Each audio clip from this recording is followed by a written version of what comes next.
The lights are off and away they go. Extremely loose. He's managed to hold on and they get He missed the complete that. He's crazy stuff. Side Freitas is on the grass on the infield before. He slides through. He tags Richard Eck.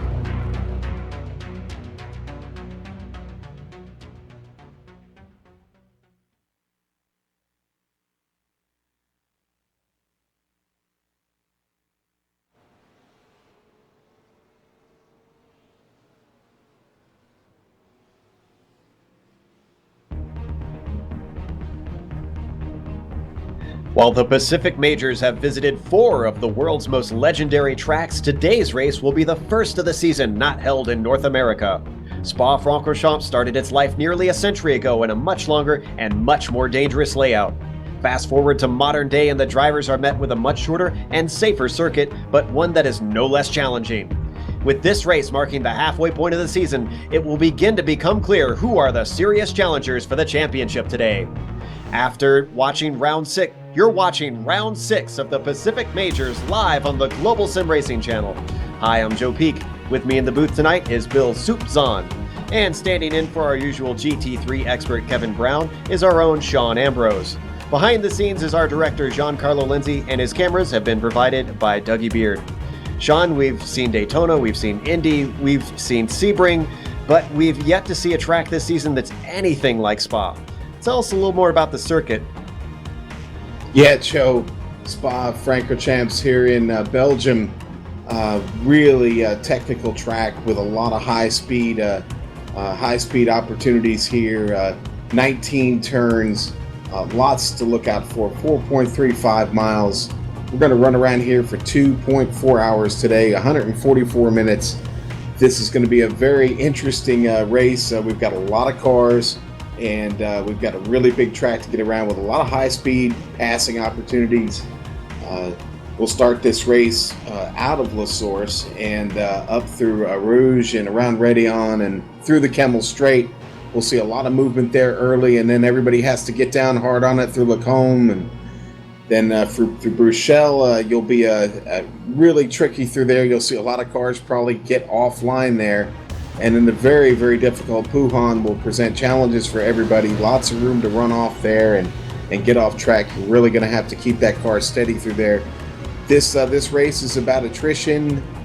We'll get one reset, but you're still going to have to take care of this car for almost 2.5 hours today. Joe, we're going to take a look at the track now. We'll throw it to our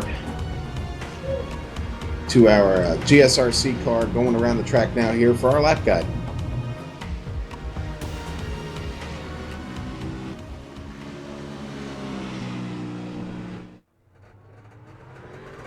Alright, Kevin Brown is behind the wheel of the GSRC BMW, so let's do a lap around Spa. The very first corner is the nefarious La Source hairpin. Turn 1 pileups are common here, so drivers will need their heads on a swivel. 3 and sometimes even 4 wide can happen as everyone jockeys for position. As you exit, getting the power down is going to be critical due to the combination of the downhill and the long acceleration zone. Heading by the old pits, you gotta hug that wall to the right and set up for Eau Rouge. Then hold your breath and keep your foot down as you try to straighten this baby out. Guys who push wide at Rédillon are going to wind up with a slowdown penalty, and that is going to hurt as everyone blows by them along the Kemmel Strait. Now we switch to an uphill climb to the highest point on the circuit. The Lacombe chicane coming up will be one of your best passing opportunities, though it is possible to defend from the outside. You can expect guys to pass up an easy overtake into La Source and wait to get somebody here. As you switch back and forth, make sure you set up for Malmedy to keep anybody from getting a run on you toward Ravage. Now it's all downhill from here. Literally. We've got a steep plunge into the braking zone and all the way around this 180-degree corner. You're likely to experience understeer, but before you know it, it's time to get to the right and flick it through no-name corner. Now we set it up for Pouhon. With the grip of these cars, there's just a little braking and then holding on as the car tries to slide wide into that paved runoff.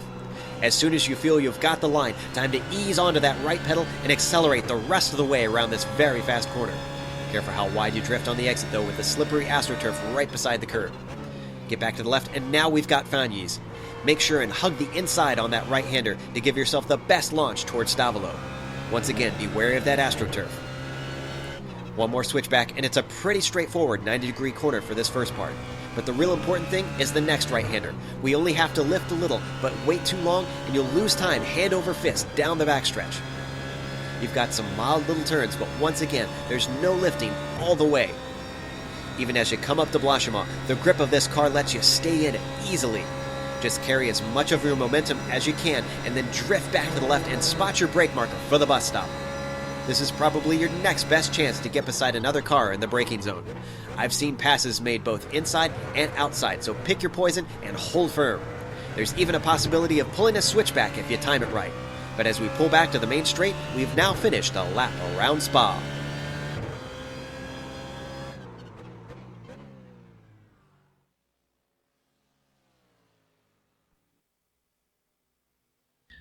So as you can see, it's a fairly long lap around here. Despite the 2.4-hour race time, they're not going to get that many in around this fairly long-distance track.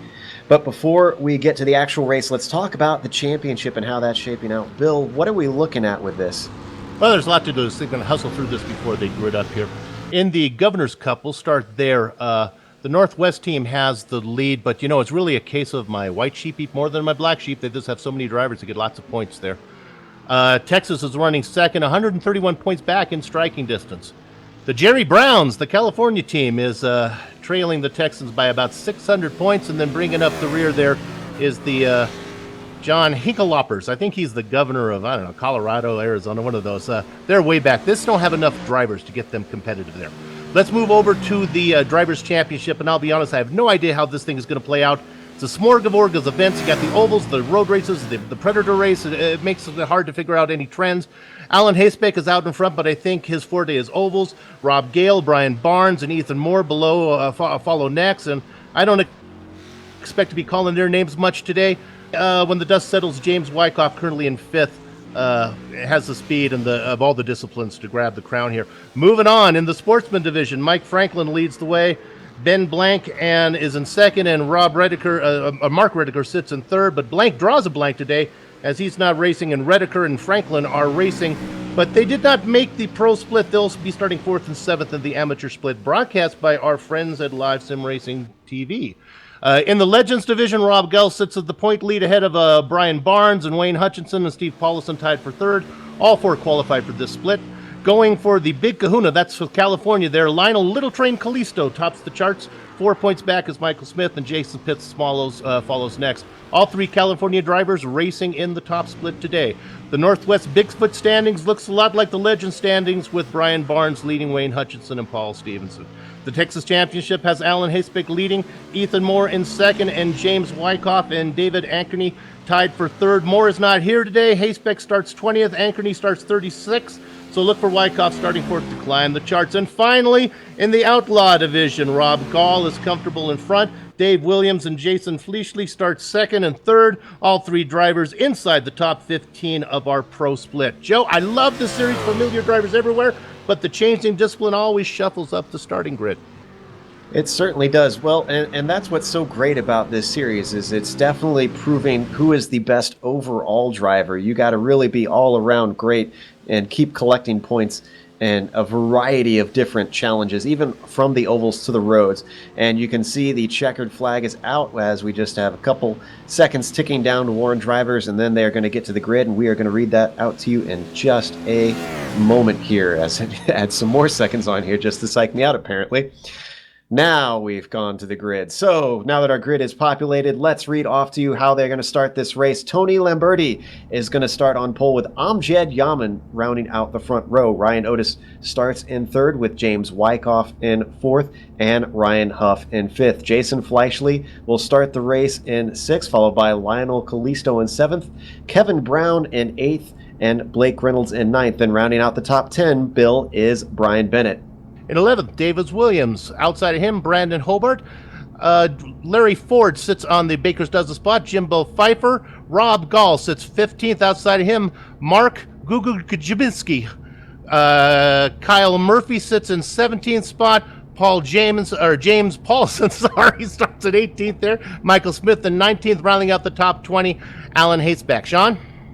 Brian Barnes in 21st, Carl Burke 22nd, Jack Hinchman in 23rd, Chris Pence 24th, Mike Taylor starting 25th today, Sam Bourne, 26th. Michael Lane, 27th. Bob Beltrami, 29th. Brett Trozen will start 30th, and I'll take us home. Jason Pitts, 31st. Wayne Hutchinson, 32nd. Chris Beck, 33rd.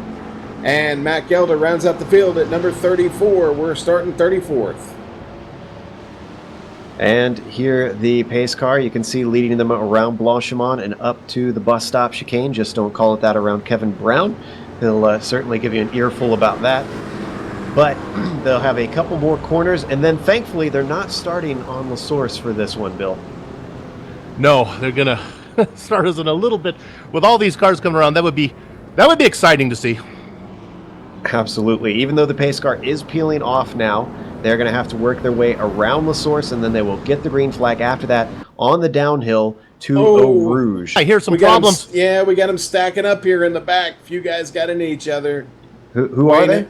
Wayne Hutchinson was in the middle of the sandwich there. Oh. He had Brett Trozen right in front of him and Gelder right behind him. Unfortunately, it looks like we weren't able to catch it on screen. So obviously a few guys having a bit of troubles early on, but already, wow, Tony Lamberti is stretching away, making sure he gets a great jump on this start. Amjad Yaman is going to take second already, and Ryan Otis in third, as now they start to string about single file up through Eau Rouge. Oh, got a spinner. It's Jason Fleishley. Looks like he's in the wall. Fleishley already with some problems you can see. Oh, and that looks like that's at the top of the hill. Oh, and he's going to have to already get a tow. So that must have been a hard hit. Let's look at the replay, see what happened here. He was side by side, and they just made contact. This is heading down the hill. Not sure who that is he's side by side with. They started to get single file, and then he gave him room. Oh, and it looks like just the car came out from under him up at the top of the hill, and he took a big hit going up on his side for a moment there at the top. So that explains why he decided he needed to take a tow. Meanwhile, it looks like everybody else is pretty much toned it down, trying to just get cars single file. And I think that's going to be a theme early on, Sean. It's just everybody trying to get themselves a little bit of space for this. Yeah, well, I had my eye on Mike Taylor there for a moment, the number 66 in the Momo car and the Momo Porsche. And Mike lost about 10, 12 positions there, just kind of dropped all the way to the back. So not sure exactly what happened, but he is back on the power now, and they are slicing and dicing here at the back right now. We've got a few cars that just haven't quite found the speed yet, and the track temperature pretty hot today. It's 98 degrees on the track, so a little slick out here, so you're going to have to watch yourself in the early stages. And that was Ryan Huff, Joe, that got together with Fleishley. So just so we clarify that. So Ryan Huff obviously having some issues early on as well, although not major ones, just trying to keep out of trouble. We're looking at Mike Taylor and that Momo roof at the moment as he heads through Blanchimont down to the bus stop chicane. In fact, already way up ahead of him, Tony Lamberti, still in the lead, is coming around La Source and going to complete lap one. So tick one off for this race already. We still got a long time to go, still 2 hours and 21 minutes on the clock. And here's some irony. I get an email right before the race from Fleishley saying, the key to this race for me is going to be staying out of trouble because there's a lot of drivers who are here that aren't running for the points. And he listed some names like Lamberti and Yaman, who are just kind of ringers coming in to get a little practice for the upcoming event that's happening on iRacing. And sure enough, first lap he gets caught out. Yeah, sometimes isn't that always the pattern that we hear drivers say? Is it's the ones that say I'm just here for the safety rating that wind up causing trouble.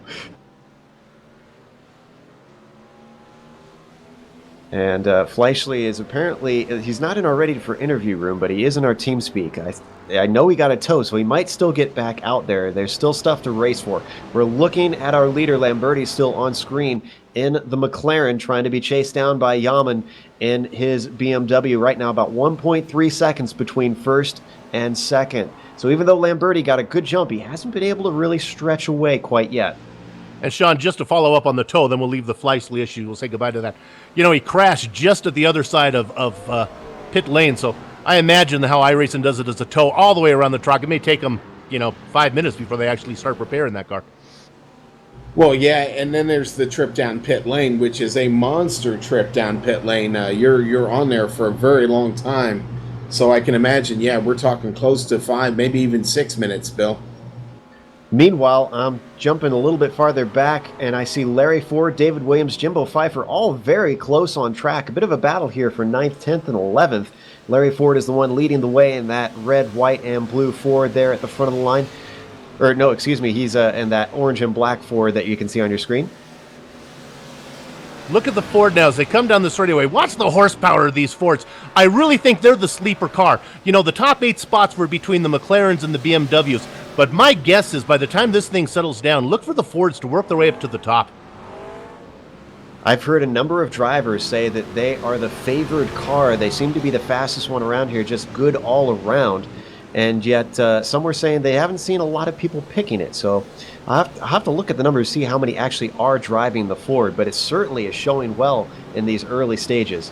Well, Joe and Sean, when talking to the drivers about what car, why they chose the car they did, 95% of them said, you know, it may not be the fastest, but it's the one I'm the most comfortable in. So that could be why the BMWs and the McLarens are out there, because certainly they, Vince.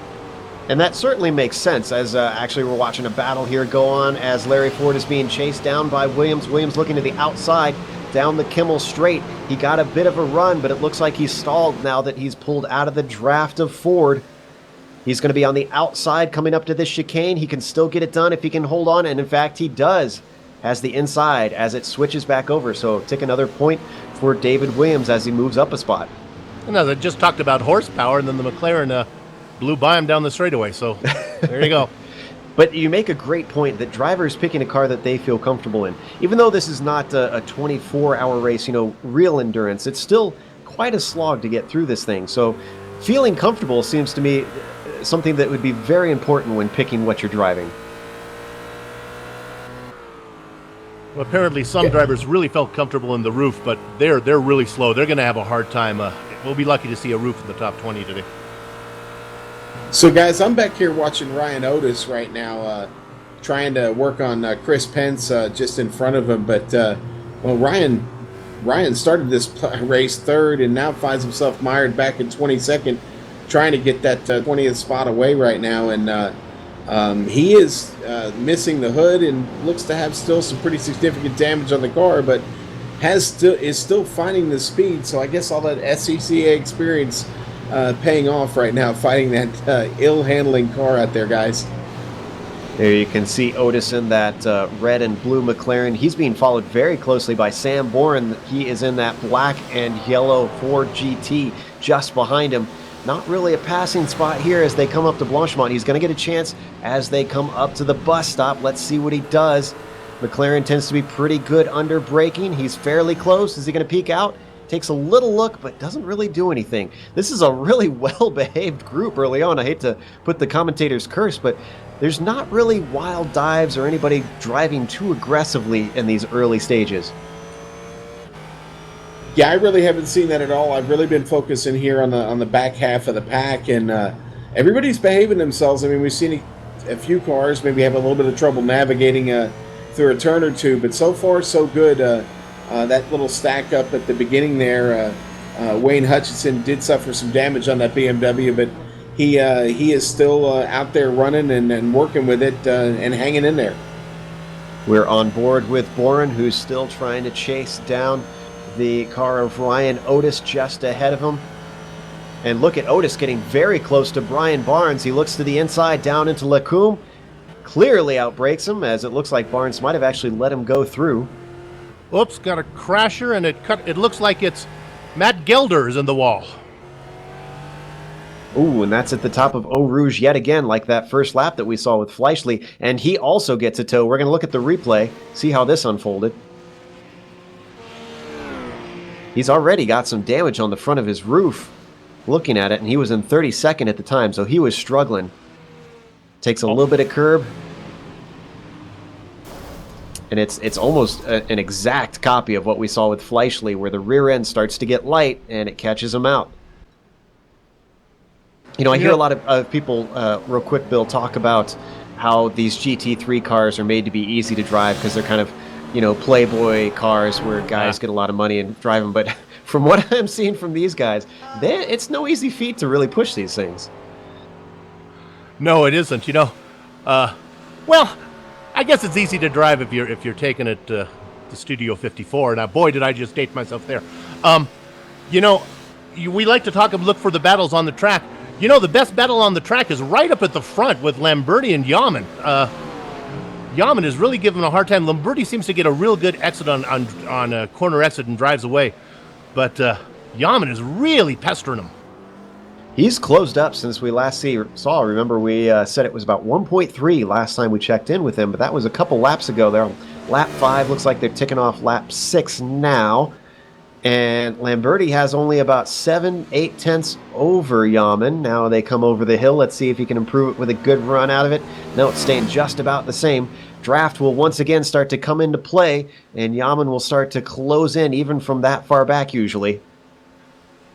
Yeah, and it's really not the accordion effect. Yaman is really good into the corner, and Lamberti is really good at getting the McLaren out of the corner. So it'd be interesting to see if they can swap positions, if who would drive away.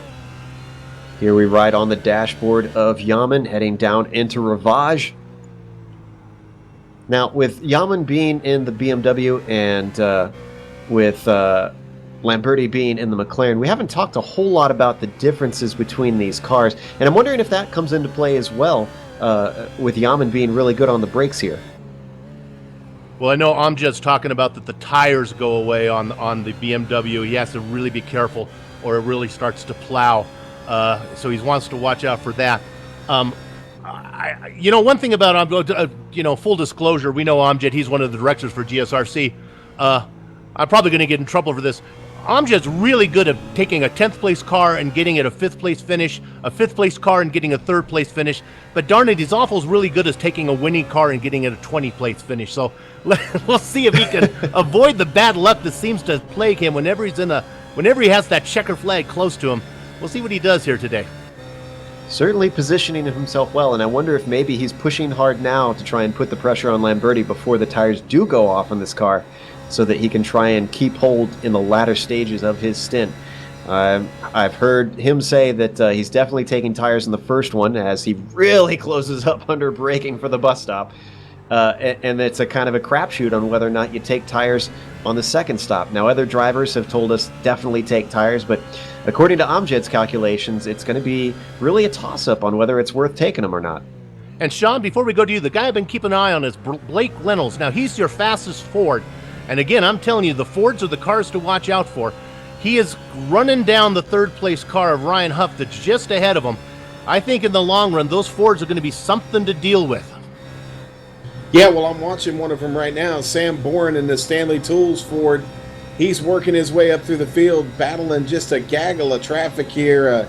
Chris Pence up in this battle, David Williams, Mark Jabinski, all of them have been battling for these 16th, 15th, 18th, 19th, and 20th positions here for several laps, and it is heating up. But Bourne right now showing the speed. He is that Ford is fast, and he right now has David Williams just up there in front of him. That's the next conquest, and he's getting to him quick.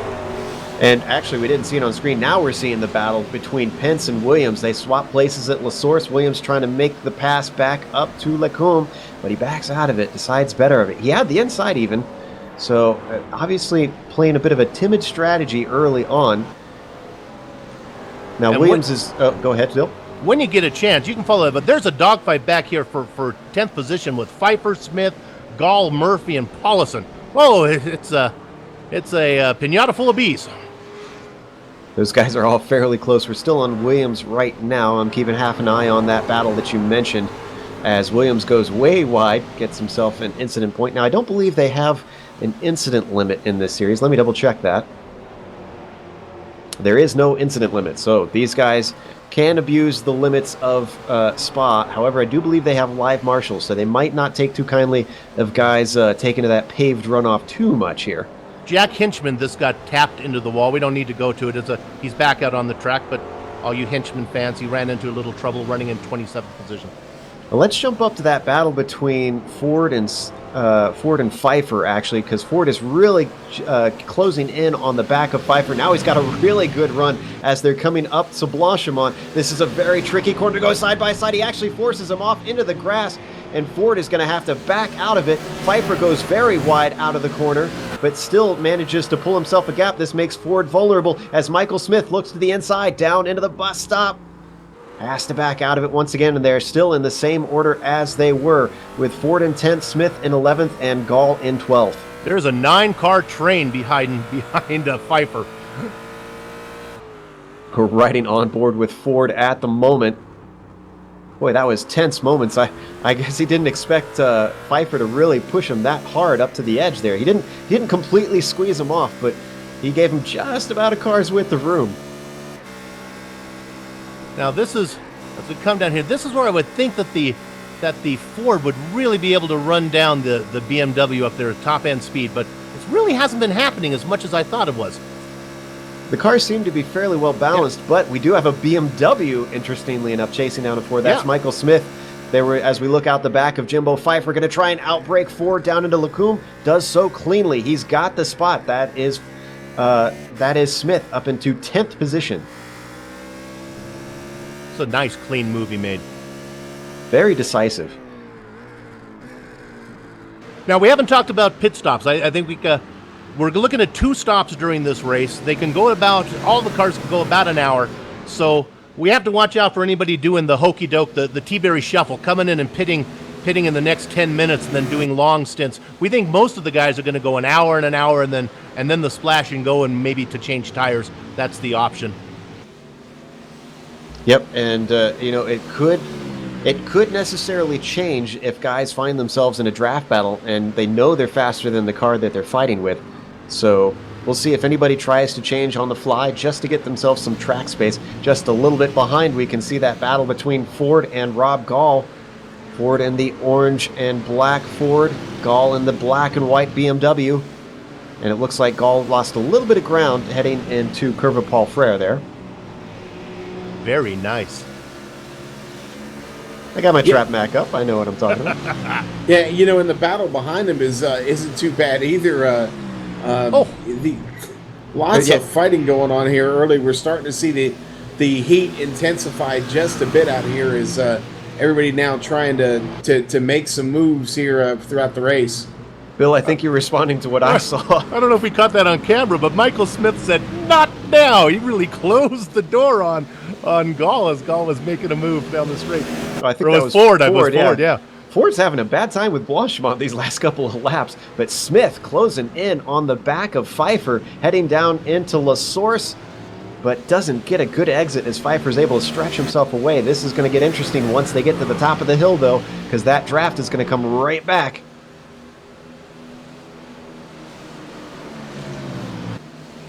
Meanwhile, the leaders are holding station. We're not missing anything up there.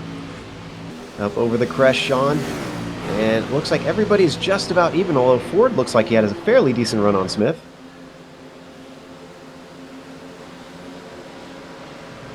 Ford's still running really well here. He's got a hot machine. That Ford he's driving is hooked up well, and he's doing a decent job of navigating this traffic. He's got to watch out, though, being sandwiched right there between those two BMWs. That's not a good place to be right now. Yeah, I was going to say, isn't that one of the most difficult things to do with racing, is when you're trying to attack the guy in front, and yet you've got a threat from behind? Yeah, so close behind, too. It's not like he's a couple of seconds. He's right there at every turn, trying to drive it just a little deeper and get every advantage he can on Larry. But Larry's holding his own right now. He's having a little trouble getting to that Michael Smith machine there right in front of him. But we'll see here over the coming laps. We're about to hit a couple of passing opportunities coming up right now. I wonder if Smith is having some trouble with aero wash, because he keeps getting right up close to Jim Pfeiffer, and then suddenly he can't seem to do anything. And Jimbo Pfeiffer disappeared on my screen for a second. He's disappeared on mine, too. Oh, disappointing to see. Sad. Yep, he's gone. It looks like he is having some serious internet And here connection comes problems. Ford. Yeah. Here comes Ford, making a move to the inside. Oh! Smith fighting with him, not willing to give it up. They're heading as they head to the chicane. Oh, and they're going to try side by side through here as well, and it's Ford who wins that game of chicken, and they are really stacking up behind these guys with them battling. This is 3 times now we've seen Ford almost go too wide. This time he did go too wide through Blanchimont.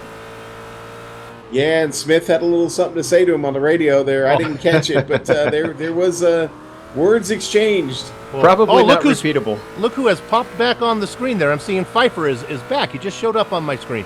So he didn't go away. And he is still in the same position, and that's not what Larry Ford is going to want to see. Or and not Larry see. Ford goes way wide. He might get a cut course as he came over the crest there. He looked like he was far into that runoff. He's not slowing down. Not yet. So maybe he just got lucky there. You got to be very careful there, Sean, with that the runoff at the top of Eau Rouge and the way that iRacing deals with it. Yeah, that they'll slow you down for sure. I've certainly run it off there plenty of times and had that slowdown, and I seem to be able to make it up in Lacombe, so I go all the way down Kemmel and get down there to Lacombe, and I make up the time there. That's a relatively smart idea. Joe and Sean, we were talking about the Smith Ford comments back and forth. You know, that'd been going on for a while. That's the one Smith moved over on him when it was he was going to make a pass. Boy, the lead. Maybe we can get a shot at the lead here. Yaman is now. I think he may have a run. He just can't get that BMW to bite on corner exit to run down the leader, but he's right there. He's only a third of a second behind Lamberti. This is for the lead. We can see it on screen now. Amjad Yaman in the BMW behind the McLaren of Lamberti, trying to run him down into the bus stop, and he's not close enough to outbrake him. Let's see how he closes in. Right on top of him as we ride on the dashboard of Amjad. He's going to try and get good bite, as you said, out of this chicane down to La Source, another good passing zone, and once again, just not good enough. I really want to capture this pass for the lead if it happens, but you know we can't just stay on this lead battle for the whole time. But maybe we can get Amjad to like honk his horn or something when he's going to make his moves so we know to get back. Because he's on. This has been going on and on and on for 23 minutes, and you can see how he loses ground on the. You know, I don't know how he's going to make the pass. He has another 2 hours to get it done, but. And the Bimmers are notorious for not having the greatest top speed, so I feel like he's trying to use as much as he can under braking where the car can finally gain some advantage.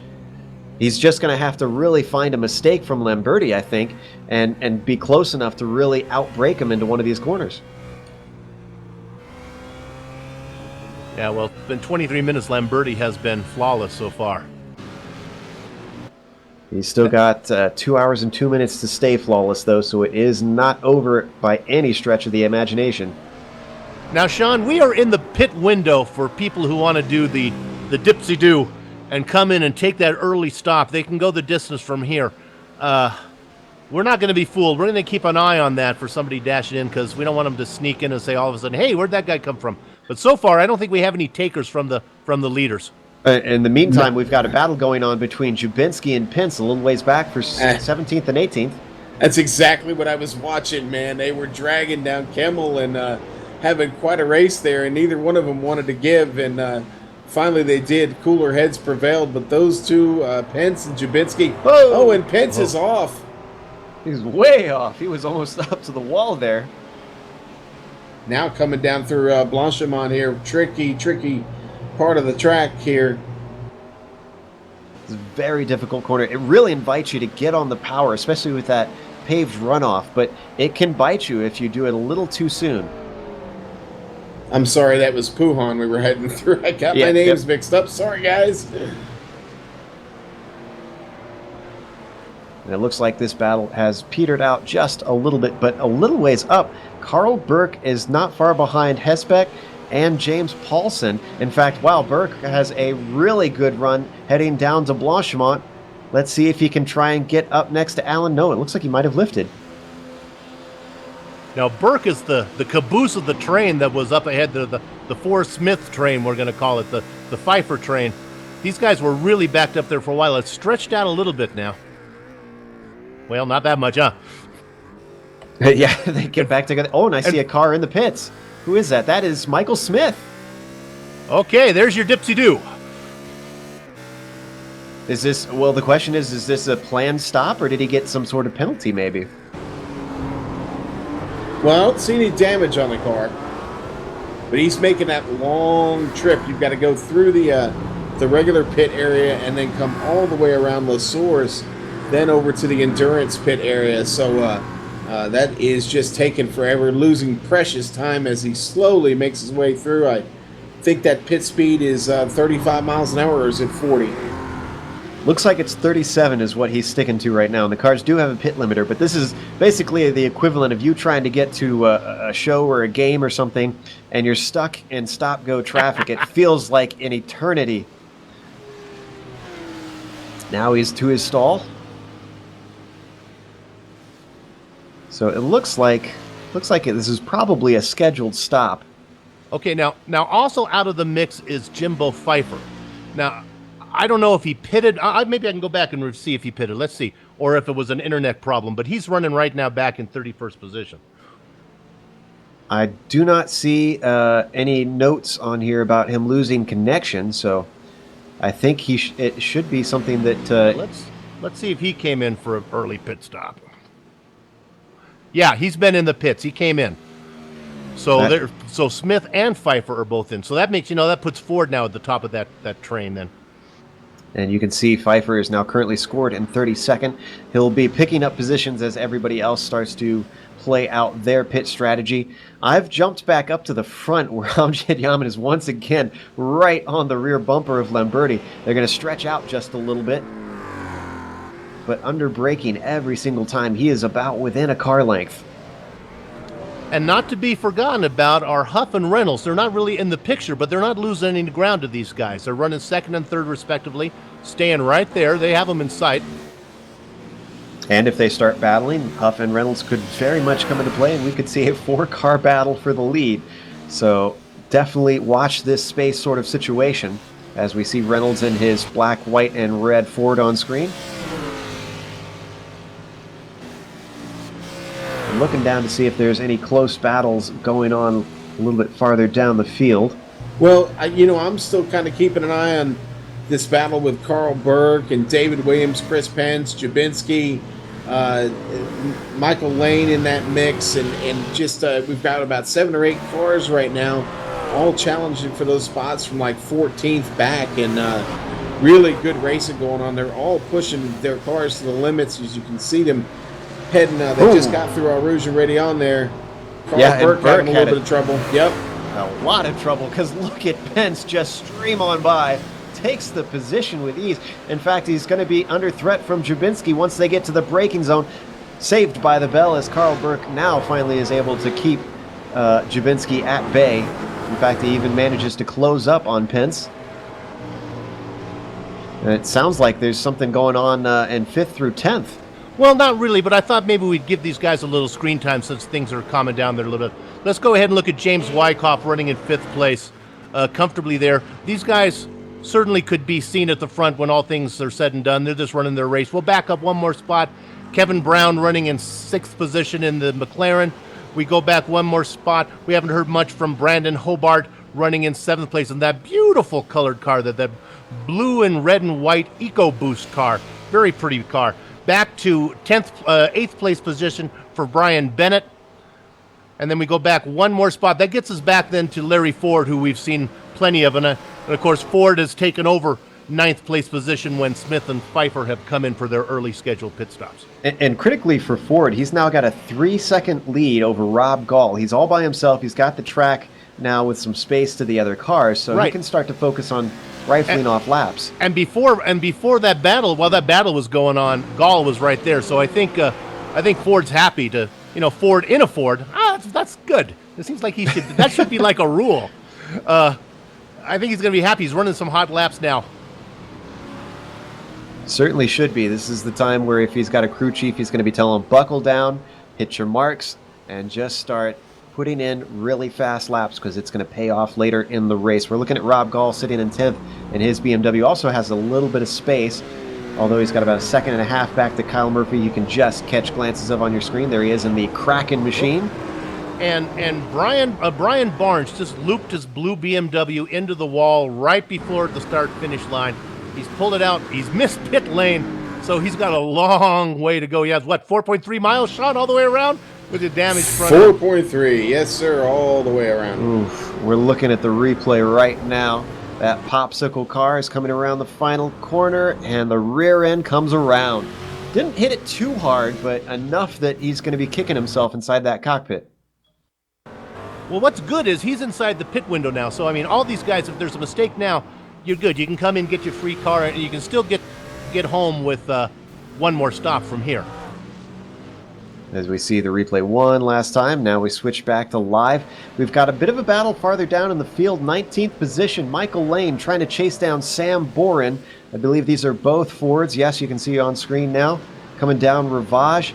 He was a lot closer a few moments ago, but he is hassling Boren all over the place. Another good battle. David Williams taking a position away from James Paulson, moving up to 12th spot. He's now working on Kyle Murphy, looking to take away 11th now.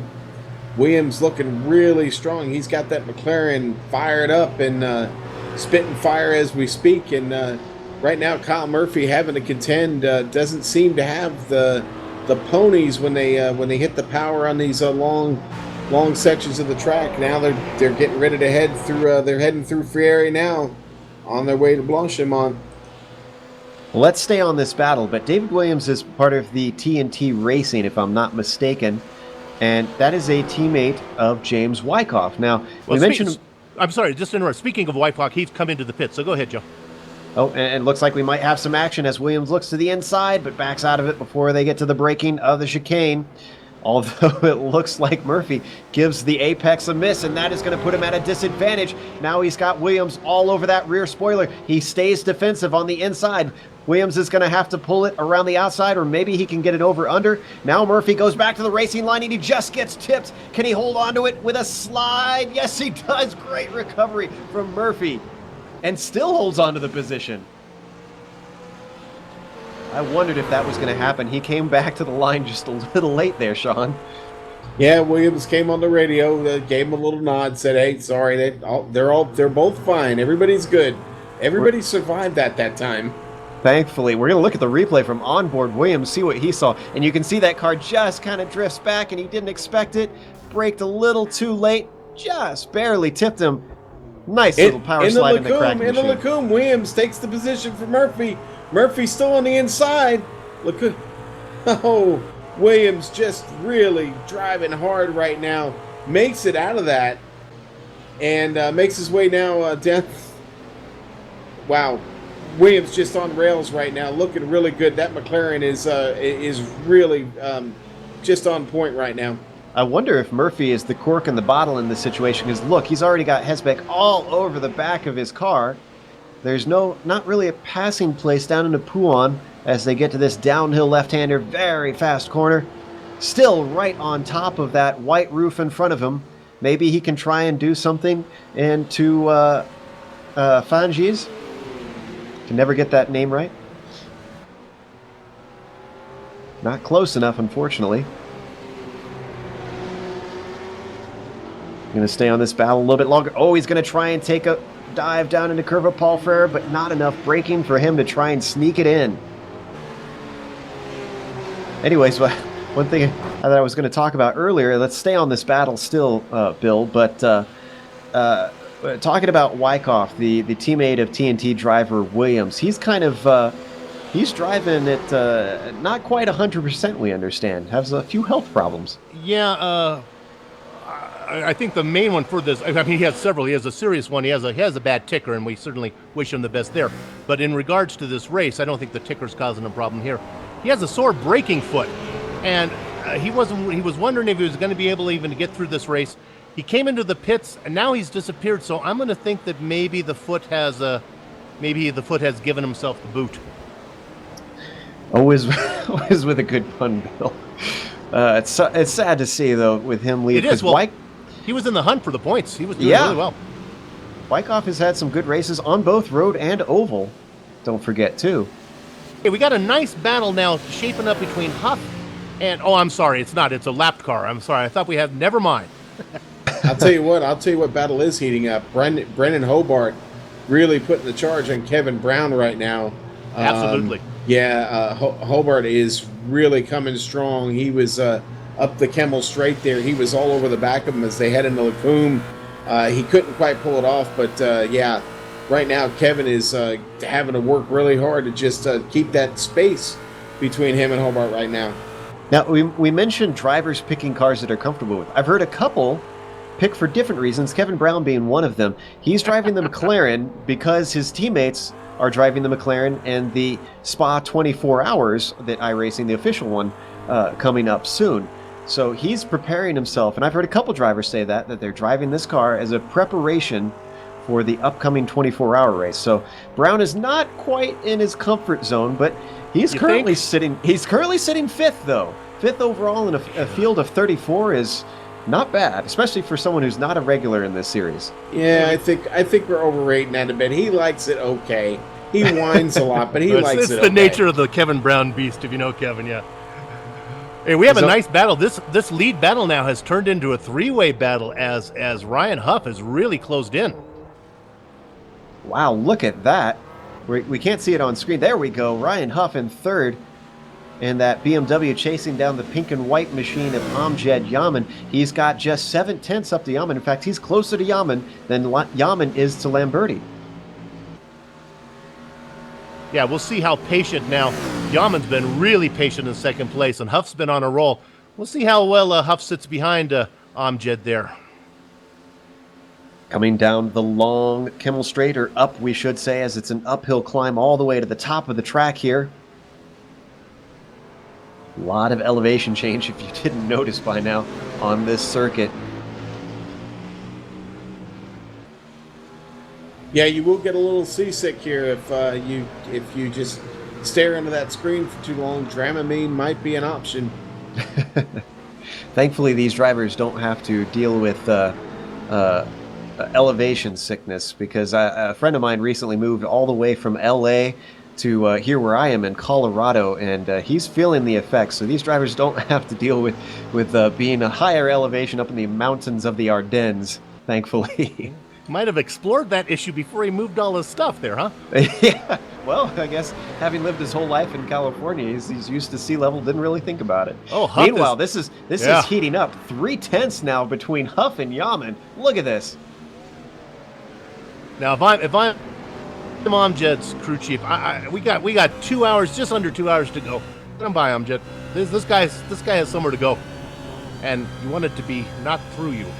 Now let's stay on this, but I see James Wyckoff has jumped in the interview room, so we'll have to jump back in case the battle starts to erupt. But I want to bring James in, talk to him a little bit, and is our battle erupting right now? Nope, oh. Looks like it's off. Okay. Yeah, come on. It's been erupting, though, for 40 minutes. Do what you got to do. Yeah, let's bring James in and talk to him, see what went down, if maybe it was his ankle that ended his day. James, can you hear us?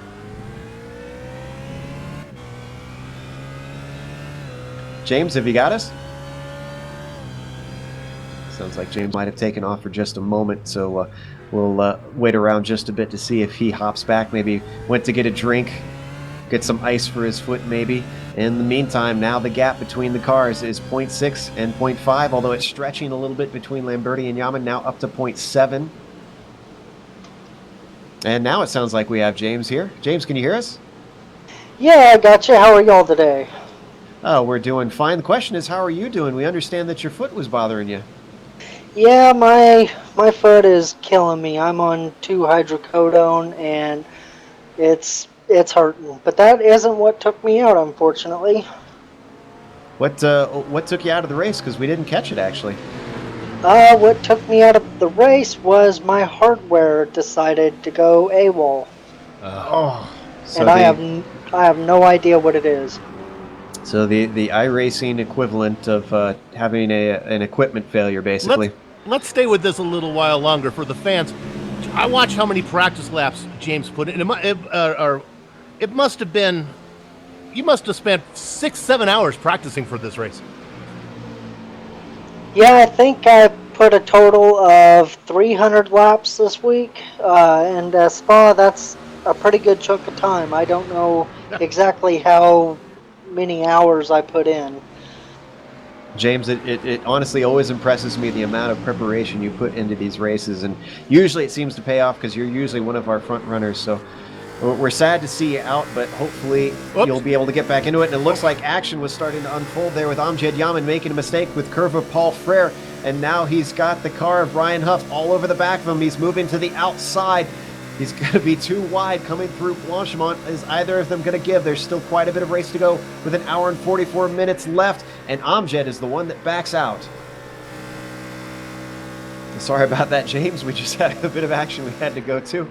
But yeah, we hope to see you back for the next round and hopefully feeling a little better. Yeah, I should definitely be back. I have surgery on the 3rd, so I have a couple days stay in the hospital, and then I should be back for the next round. We wish you the absolute best and a quick recovery from the surgery. Well, thank you. I would like to thank TNT Racing and our sponsors, Allenberg Racing School and GTR Simulator, for their continued support. And TNT Racing has put out a new app on the iOS and Android store that everybody should check out. It's a cool, neat little app. For right now, it just has the Skippy and the F1 on there.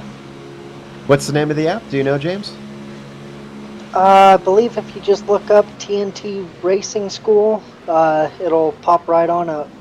And it's Excellent not stuff. expensive at all. It's pretty cheap.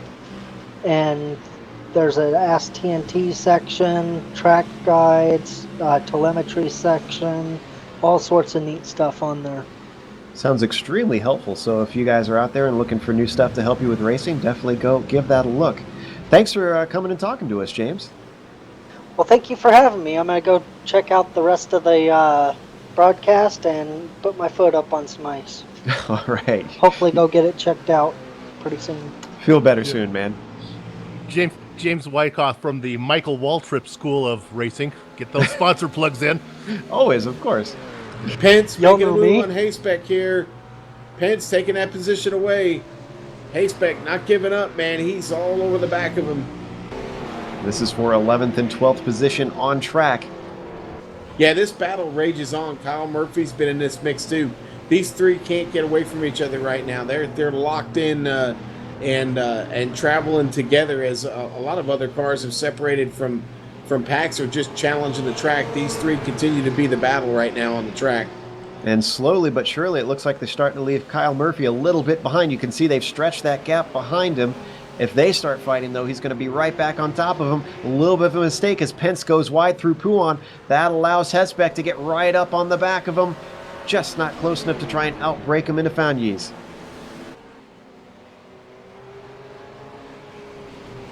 Hayspec not giving up though. He's still in man. it.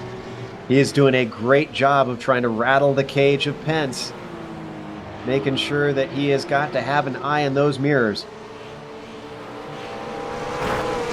Wow, Pence going very wide coming out of Curva Paul Frere, and that's going to give him just the little bit of breathing space that he needs. Now you can stay on that battle, but just up to update, Amjad Yaman has come in for his first pit stop, so he's dropped out of pitting from 3rd position. Wonder if the tires going away is finally coming to effect with Yaman, and that might have been what cost him the position and a bit of his pace there. Yeah, see, Kyle Murphy's doing a really good job under braking. He just seems to keep getting back to these guys. They'll open it up a little bit, but he's really, really good under braking. Got that car turning really, really well. But that is still, like I said, that's been a pretty interesting battle. I would say Chris Pence is exploring the limitations of that McLaren on every lap. There's no F1 stewards to give him a warning here, although they do supposedly have a couple live stewards out there. So we'll have to see if they're keeping an eye on drivers who are really abusing those limits. Pence was nice and tidy up through Eau Rouge as we ride on board with him, looking back at Alan Hesbeck and the roof.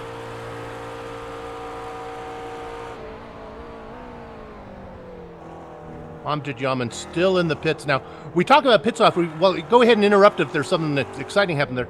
You know, we haven't talked about how these pit stops actually work. You cannot take fuel and gas. Well, you can take it in the pit stop, but not simultaneously, right, Joe? Yes, in all the GT3 cars, you can either choose fuel or tires. You can't do both at once. And I believe it's fuel first and then tires, if I'm not mistaken. You know, there's a lot of dumb rules in racing, but that's a really good rule. That really makes it exciting. And a lot of drivers were asking for it on iRacing. They were very happy when it came into play because it definitely makes you rethink strategy, and it makes the question of whether or not to get tires very interesting. Meanwhile, let's jump up to the front because Ryan Huff is only half a second back from Lamberti. Now, where did Huff qualify, actually? He qualified 5th. So he's been working his way through. He must have really good race pace. They do a bit of an interesting qualifying. They call it QCon, and it's not just a single lap pace. These guys have to do, 5 laps around here? Yeah, the con is for consistency, and I think it's 5 laps with a very small incident limit. Because one of the things what they wanted to do was they wanted drivers not to spend 7 hours working on hot lapping. They wanted drivers to be able to spend their practice time rewardingly and to get a good race setup. Absolutely, and so Huff isn't just, he didn't jump into this thing without a good qualifying setup and then suddenly has a good race setup. He probably had to have a decent race setup to get a good qualifying in here, but somehow he's just performing a lot better than those around him and is now hassling the leader. And I mean, he's not falling back. Even though he's not right on top of him, he's certainly making sure that any small mistake from Lamberti is going to cost him dearly. Now, you can stay on that battle, but I'm going to give you 2 names that we've talked about already, and that's Amjad Yaman and Smith, Michael Smith. They are 23 seconds apart. Why am I bringing them up? They're running 27th and 28th position right now, but they're the only 2 guys that I see that made their first pit stop. So the leader of all the guys who have stopped is Amjad Yaman, with Smith running second, but way back, 23 seconds back. Now, Pfeiffer, who we talked about earlier, he's another 15 seconds back. I don't think it was a scheduled pit stop for him. I think he had some issues. Well, I got to tell you, I think you'll start to see some McLarens come in here pretty soon. I'm thinking maybe about 3 or 4 more laps, and I think that's where we're going to start to see a windfall. I think some of these guys will probably be on, use that longer, started with full tank and run out that first stint full and then short the last 2. Well, boys, remember, Yaman's out there now racing all by himself. He has a nice, clean, big 4.3 miles of track. Well, he's got about half a mile of no traffic in front of him, and while we're close battle for the lead, he's running on new tires while these 2 guys up front are running first and second are on old tires. So if Amjad can put on any type of laps with that new car, he'll cycle into the lead, which might be the best way to get around these guys because he certainly was having a hard time doing it on the track. Well, he's not completely clear. He's got about 1.5 seconds up to Jason Pitts ahead of him, and I'm pretty sure he's going to be pacing better than Pitts. So he's going to get slowed down in a moment unless Pitts decides to play really nice and just pull over. But I can't see Jason just rolling over. He's going to probably let him through because he knows he's on alternate strategy here. Well, maybe he does and maybe he doesn't. That's one of the things. Jason's looking in his mirrors and saying, well, I'm running 26, you're running 27. This is a battle for position. Well, really, it's not. Yeah, Jason hasn't taken his stop yet, so it's not, even though it is for position on track, it's not for position on strategy.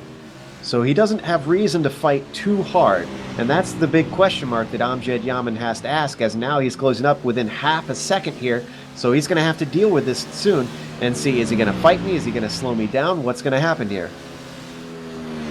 See, but again, I give Pitts the benefit of the doubt. Nobody's telling Pitts. For all he knows, Yaman had a spin. He doesn't know Yaman took that actual pit stop, so that's where I'm going to give Pitts the benefit of the doubt and be a little, oh, boy, this battle for the lead. Whoa! I think we might have, And sorry, Jason Pitts almost spun and tried to come into the pits there, so it all worked out very well in favor of Amjad Yaman. Oh, and this lead battle is, Huff took a peek on the outside, couldn't get it done. It's going to happen soon. Yeah, Lamberti did a really good job of playing defense there, Bill. He's now to within 0.2 seconds. He's right on top of him. And this is coming out of Curva Paul Frere down to Blanchimont. Draft is going to pull him in. Remember, the BMW is not known for its top-end speed, so he's going to really need this. If he can just stay behind him through Blanchimont, try to outbrake him down into the bus stop. He doesn't look like he's close enough, sadly, though. No, Lamberti's making him work for it. He's making him. Huff's had to try to do it on the outside of these. There's. I thought he made a mistake, but now our leader's in the pits. Oh, and Huff does make a mistake. He's into the wall. Huff spins it coming out of the bus stop chicane, and he's got to wait for cars to come through and lose even more time. Dives across the track. We're going to look at the replay. This was just the moment that he needed where he could put in a good lap, and he put a wheel off into the AstroTurf, and that sent him spinning. He hurt that car bad too, boys. That car, the front end is gone. Now the good news is this is probably about the time that he needs to pit. So he's gonna come in, he'll get his spare car, but that's a lot of time lost. He probably lost close to 15 seconds on that lap. Yeah, he's got to go all the way around this track too with that car in its present condition. So this is going to take a while. Well, the good news is that he hit square on, so I don't think he probably damaged any of his suspension or anything, but definitely some aero damage, as you can see there. Kevin Brown approaching him up the Kimmel Straight. Now, guys, what we want to watch for here while we're watching that is Amjad Yaman, because he's our virtual leader for the guys who have pitted so far, but we have Lamberti in the pits right now, so this could be one of those times where the pass is made in the pit lane or on the track while the other driver's in the pit lane. Well, Amjad already coming through the chicane right now, so he's getting ready to go across start-finish line right here. And Lamberti still lingers in the pits. Meanwhile, on screen, Kevin Brown is trying very hard to get around Huff. Now he's able to get by. He was really holding him up down through turn 9. I think Huff finally knew it was time to give up the ghost. Meanwhile, let's jump to Amjad Yaman. Where is our leader, Lamberti? Lamberti's still sitting in the pits. And he's cleared him. Now Lamberti's coming out. So, they came in. Yaman was right behind them, 4, 5, 6 car lengths behind. And that's why he is the doctor of pits topology. He's done it again. Amjad Yaman, who is currently scored in 14th, is effectively our leader once all the pit stops go through, which should be soon. We've gone about almost 50 minutes into this race. And these cars can do roughly, we believe, 60 to 62. So that makes Kevin Brown our actual leader, although he still needs to make a pit. Hobart running third and Bennett running fourth. But we think when this all settles down, we're going to have Amjad way out in front by, we'll see if I can get you a distance here. Tell you what, if Kevin could just pull off a really nifty pit stop, he was about 10 seconds behind Amjad. If he could make up some time in the pits, he's got a chance to get a little closer, gain a little ground. But yeah, Kevin's going to cycle around and be our leader now. Kevin Brown at the top of the board. Probably got another lap or two in that machine before he thinks about coming in. There you can see him in the monster GSRC McLaren. Heading down the hill towards Eau Rouge. Going to click off lap 24, I believe this is. No, I guess it's lap 23, actually.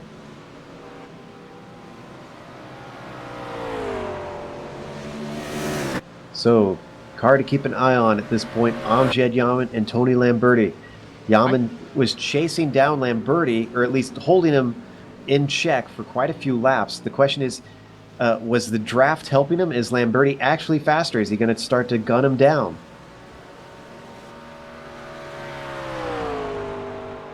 Looking at Lamberto, trying to find the distance between the two.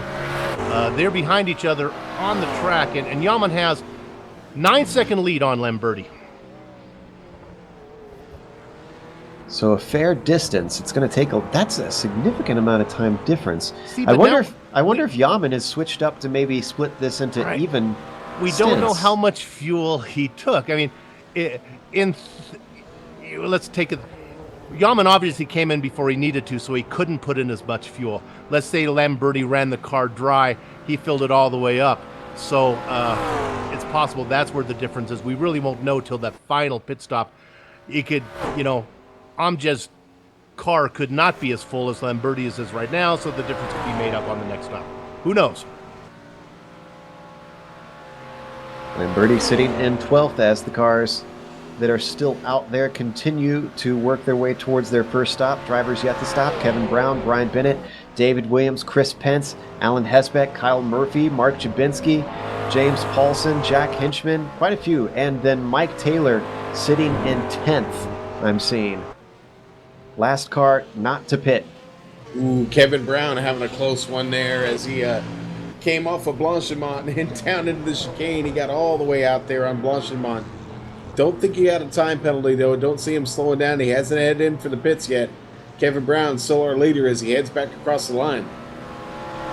Now, I'm assuming that Ryan Huff came in, yes, and he's got a fresh car now. Right. Huff's sitting in 18th, but what's the difference between himself and Lamberti? It's quite a few cars difference.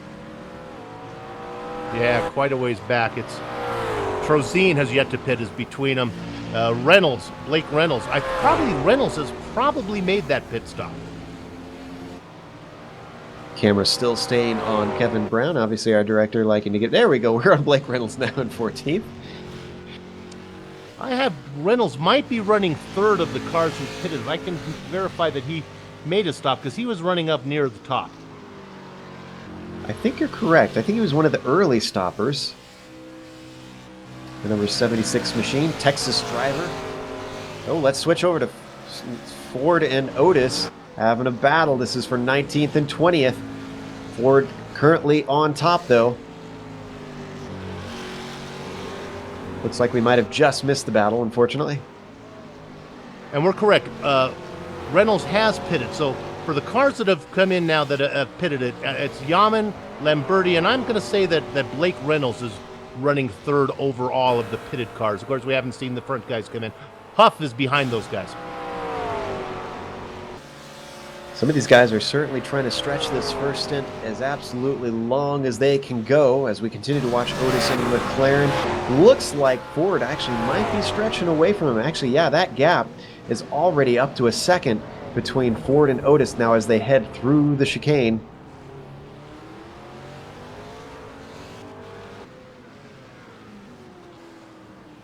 Ford, we've watched go through a number of adventures already this race, but has been handling his own, that's for sure. So we're hearing that Pence, Taylor, and Hinchman have come in for their stops, currently sitting in their stall. There you see them. And looks like that is Taylor taking off. Pence is away also. He's back under power, getting ready to hit the loud pedal. He's across the line there. Pit exit. He is out. Chris Pence back in this race. He broke up that little battle he was having there with Kyle Murphy and Hayesbeck and decided to come on in. And in the meantime, as we watch this, Kevin Brown has continued on yet another lap. So has Brian Bennett as well. In fact, he's quite a ways ahead of Bennett, about 20 seconds. So Brown is currently sitting pretty in regards to him. Okay, go ahead. We got an hour and 27 left to go. So he's gone. Oh, do my math. What is that? Close to an hour. Close to an hour in the race. Got to be coming in pretty soon.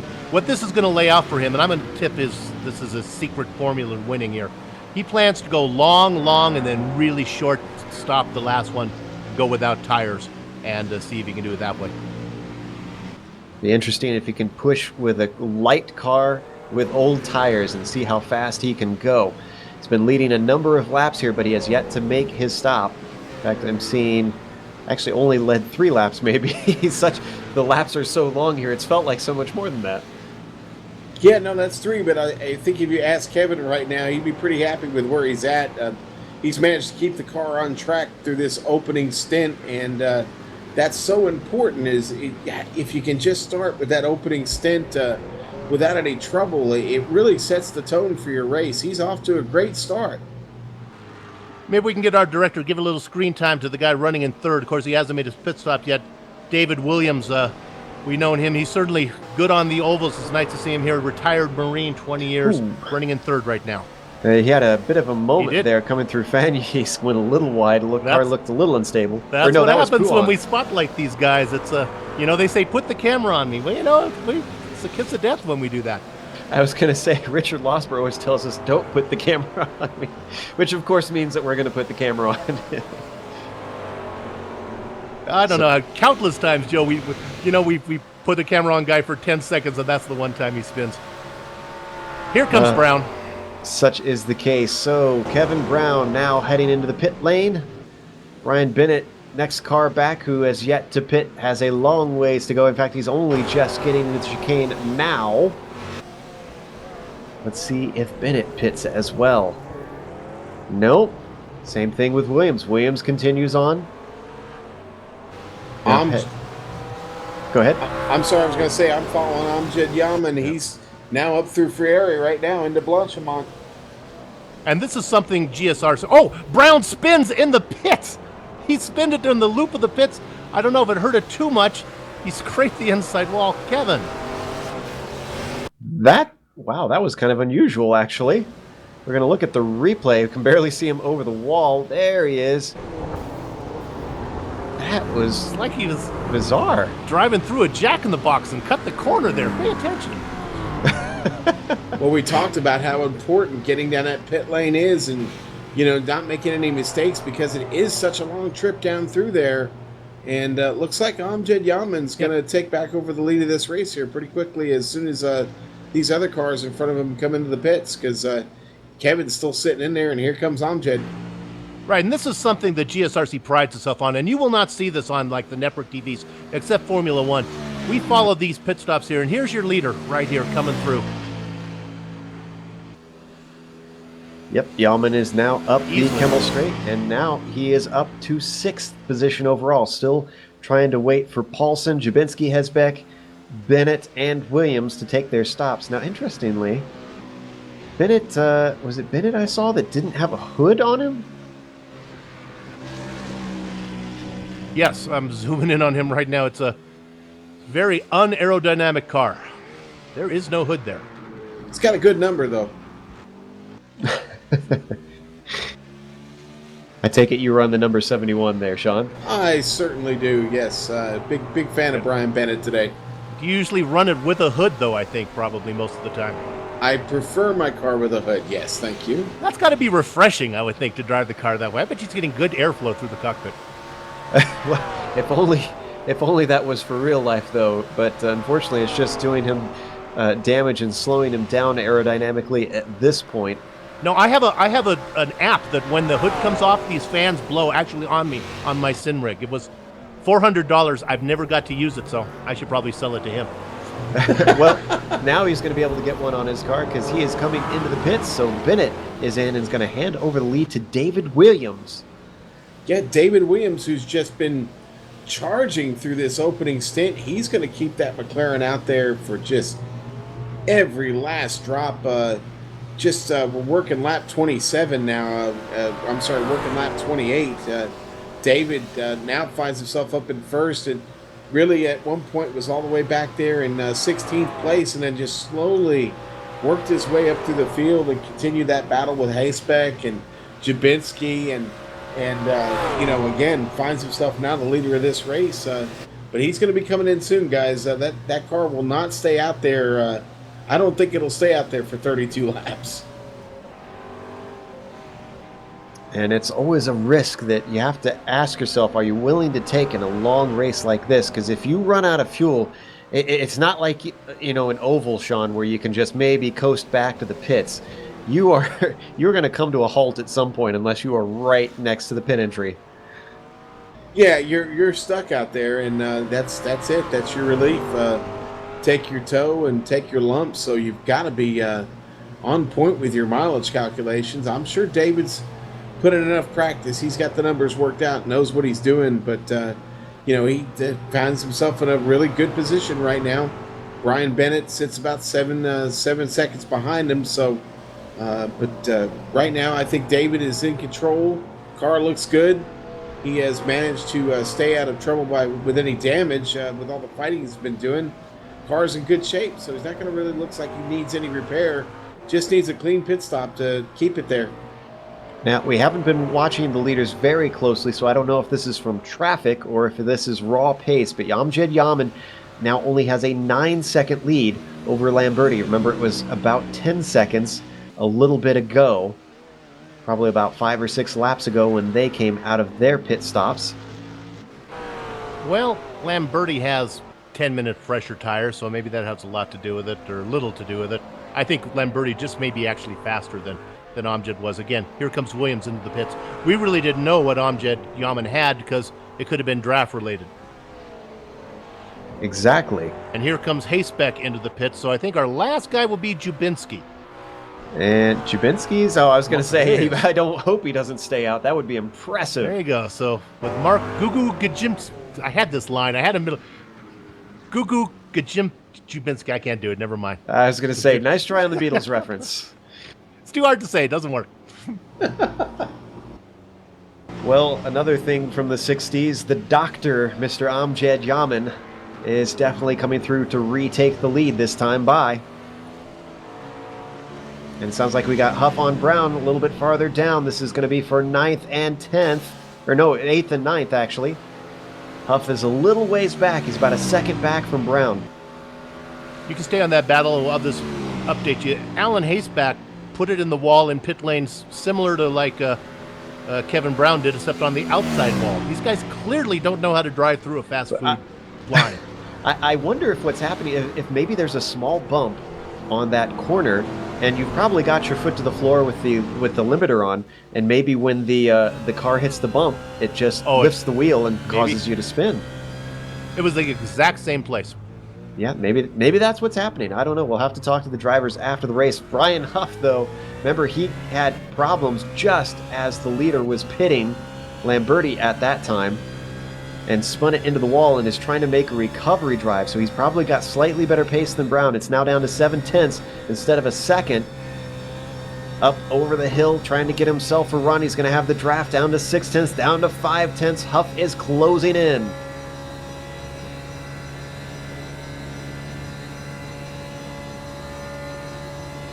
Brown is going to be able to hold him off down into Lecumbe.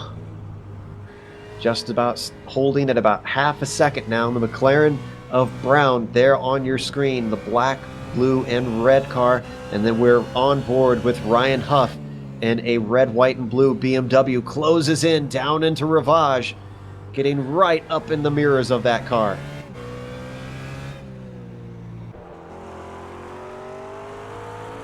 We'll be able to do maybe a top 10 rundown here once our timing and scoring updates, because I think everybody's come in now.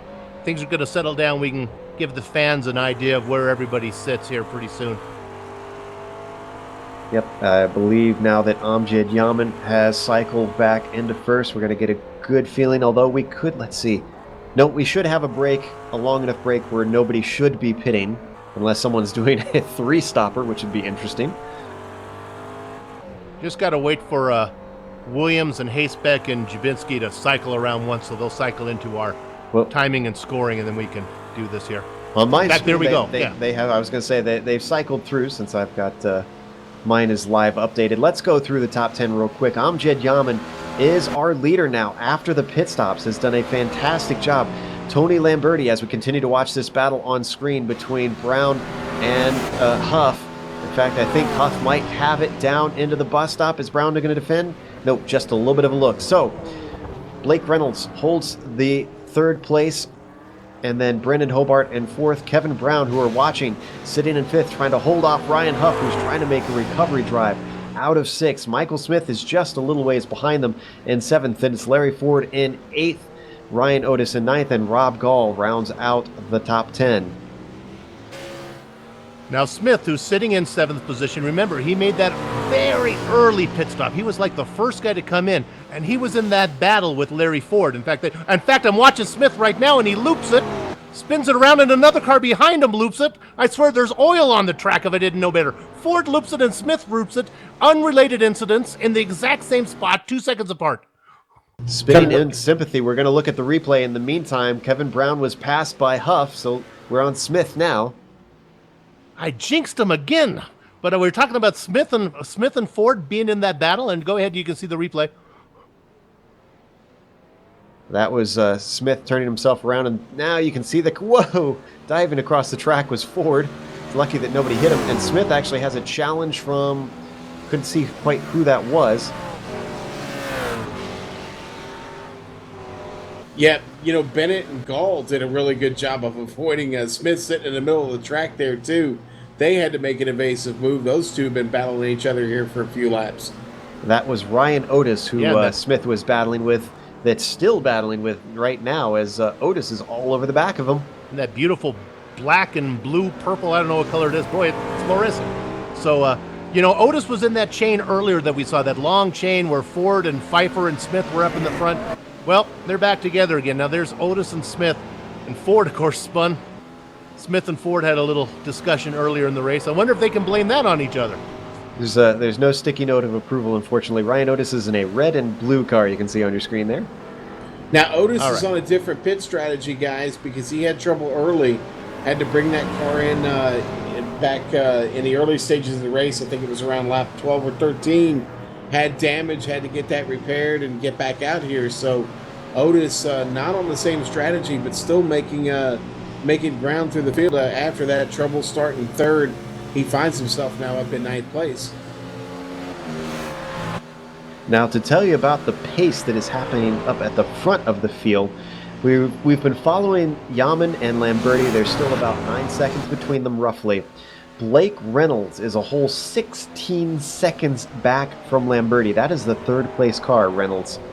So I'd have to say that Lamberti and Yaman are cooking it right now.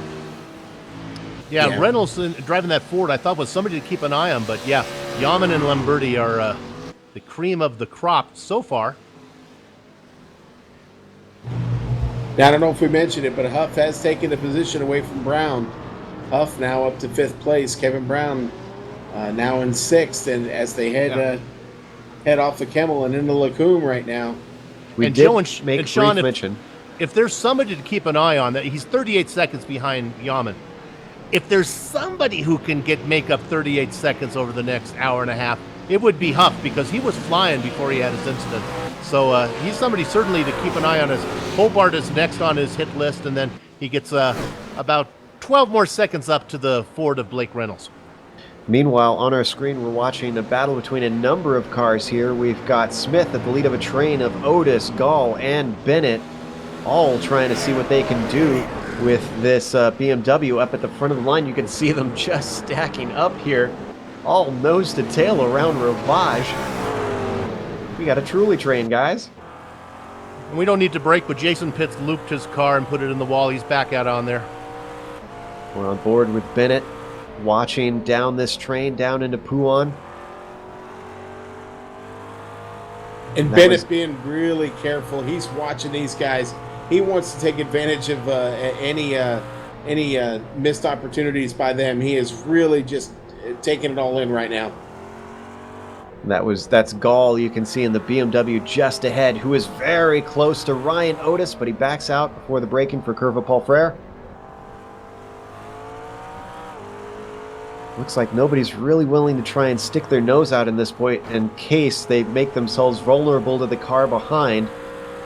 Otis is still watching Michael Smith, seeing where his strengths and weaknesses are, seeing if he could sneak a pass in. He takes a little bit of a look down to Blanchimont, but slips back into line.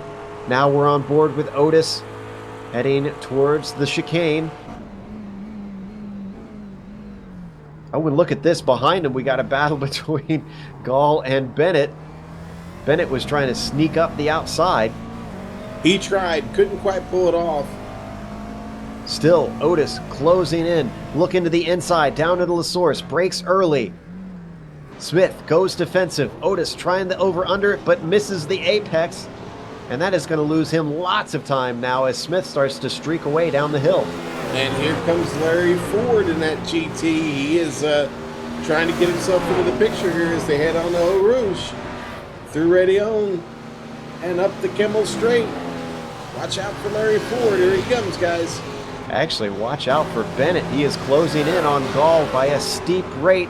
Looks like he's got the draft now. Is he going to look to the inside? Gall just holding the middle of the track. And instead, Bennett decides to back out of it before they hit the braking zone.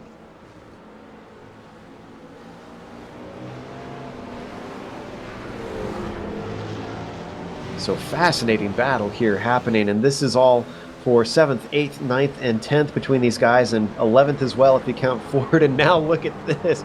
We've got Chris Pence as well. Now we've got a 6-car train. Boy, pace is certainly not looking good for Smith right now. I mean, he's holding them off, but these guys are just stacking up behind him.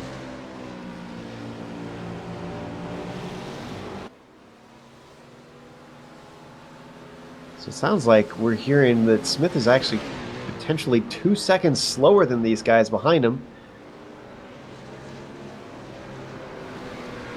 Surprised nobody's been making more eager moves in this group here, Sean. Yeah, you know what? I'm surprised too, but you know what? Some of these battles continue to rage on. Some guys just can't get away from each other even after the pit stops. Carl Burke still battling with Kyle Murphy and James Paulson right now. Burke takes it off the track. I've been watching that battle too, but what a battle going on. This is for 16th, 17th, and 18th. You know, Burke had his 40th high school reunion that he didn't go to. He wants to tell his wife, Cindy, how much he loves her and thank you for letting me race this race. I'd go to my 40th reunion, but there's a dedicated driver. So, Cindy, he loves you. Currently running in 15th position, but maybe not for long if Kyle Murphy has something to say about it. There we see Burke on the screen. Whoa! Paulison going wide. And closing in, Jack Hinchman back there is in that battle too. So the number of cars really nose to tail, giving us some good battles on track. There's that Kraken machine of Murphy, who we've seen a few times get into some action. Held a great slide through this corner. Lasource, he looks to the inside now on Burke. Can't quite get his nose in there. Matt Gelder in 33rd position just blew an engine. So, sorry, Matt. And we had some action between Michael Lane and Jack Hinchman as well, going through Lasource. But let's stick with this with Murphy. Oh, wow! Paulison all over the back of him, not afraid to get that car right under the spoiler. In fact, it might have hurt his momentum there. Kraken machine goes defensive.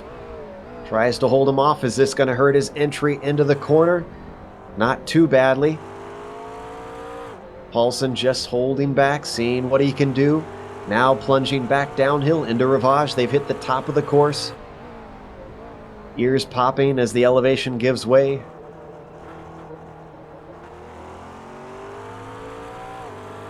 Now Michael Lane just kind of moved over for Hinchman, let Hinchman go. Hinchman's now throwing his car up into that mix now. Clearly he has some pace here in the middle of the race. He's sitting in 18th. Excuse me, no, Paulson is sitting in 18th, I'm seeing. So my timing and scoring is missing a couple cars, it seems.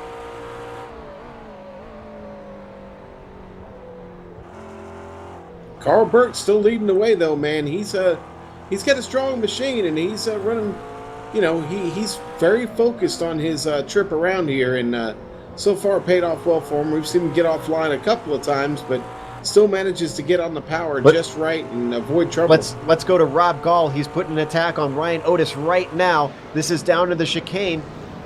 Outbreaks him and slots right into line. Now this is another one where we've seen a huge train going on behind Michael Smith. And whoa, a bit of a wobble back there in the background with Ford. That's going to put him at a disadvantage as Chris Pence now looks to the inside, down into Lasource. He's going to try and outbrake him, just manages to sneak it in. Woo! Tight spaces there, but they both come out alive, but they're still side by side as they drag down the hill. These guys are not going to want to stay this way as they head towards Eau Rouge. This isn't going to work. This is not going to work, boys. It's a game of chicken. Whoa! And they're still holding on to it. Nobody's giving way. Stayed side by side through all of it. David Williams, in the meantime, holding behind both. And it looks like Pence is going to come out on top. But this has allowed David Williams to really close in. He's going to be able to get Ford, but he's not going to be able to get Pence. It worked. Whew, that is And some bravery. what a view out of the windshield of David Williams, guys. Yeah, tell you what, I'm surprised he stayed as close as he did. I probably would have been backing out of that, figuring these guys would take each other out. We're going to look at the replay of that incredible move by both cars side by side here from David Williams' view. Shades of Fernando Alonso and Mark Webber. Carl Burke is off the track, in the dirt, in the grass, losing both those positions to Murphy and Paulson. And there goes the cork. Sorry, Cindy. He's back under power though. He didn't wreck the car, didn't get any of the fence. Just did a lot of lawn maintenance right there. Took a break to trim the hedges. We're gonna watch the replay now as we switch back to Burke. We were on board with Williams all the way up the Kimmel Straight there.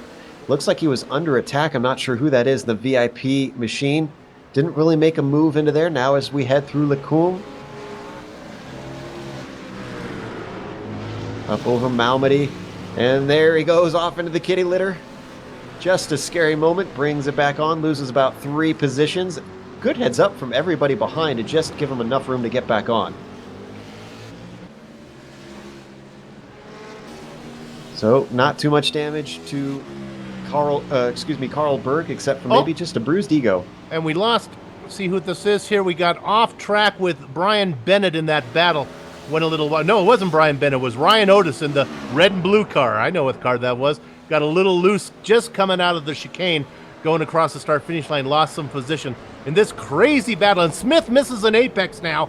And now we get a pass. Finally, Rob Gall gets around Smith, and now Smith is being challenged back behind him by Brian Bennett, looking to get around. Smith is playing defensive. I think Smith is going to hold it off. I'm going to tell these guys, if I'm the crew chief, Smith pitted early. He's got to come in soon. So just relax, guys. He'll be coming in pretty soon, and you won't have to worry about this. Smith didn't miss the apex. I think it was all the way over in Brussels. Yeah, he was. But he's not done yet, though. But he backs out of it, and that's going to give the advantage to Bennett, who goes up the outside of both of them. He's on the outside of both, and he outbrakes him. 2 in one corner, and there's action behind as well, as we've got Pence and Otis battling. And Pence comes out on top there.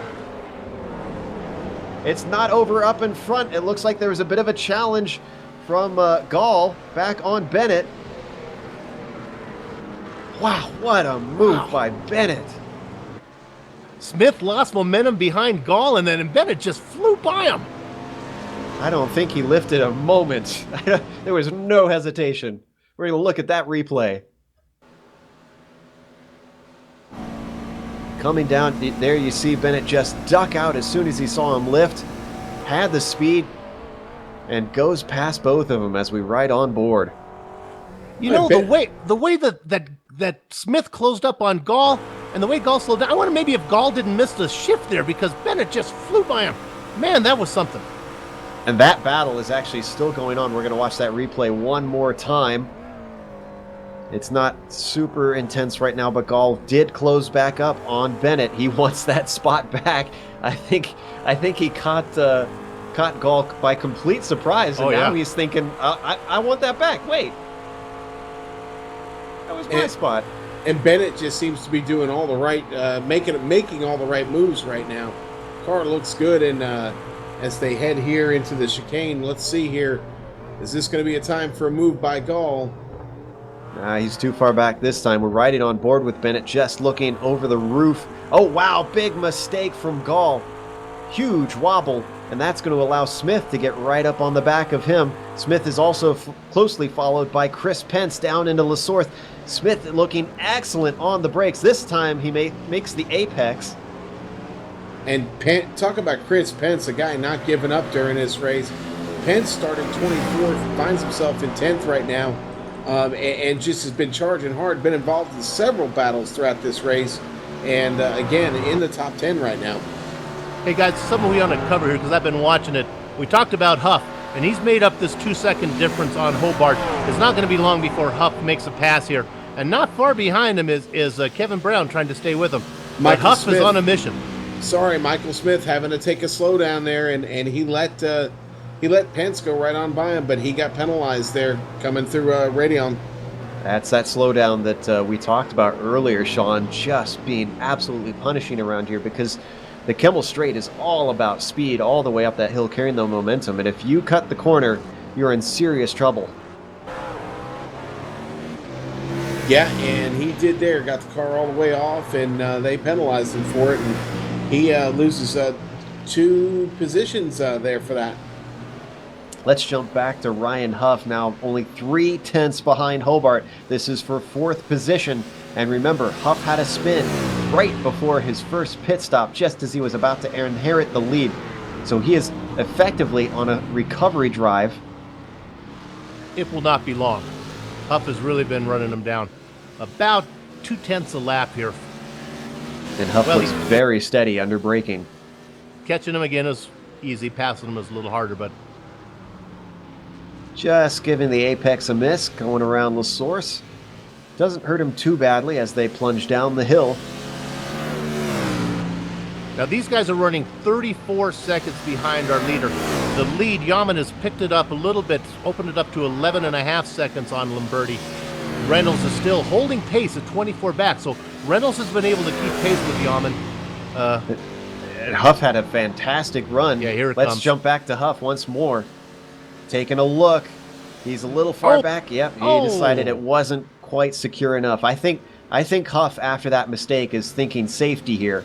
Not going to try and attempt anything crazy. Now, He I don't believe Huff is one of those drivers that are running for points. Reynolds is, though. Whoa! Was there contact there? I felt like a little tap. He was very, very close to the Ford of Hobart. That was through Yeah, okay. Ravage. Now, Carl Burke had gotten off pace, guys. He's coming in the pits. He just made the call.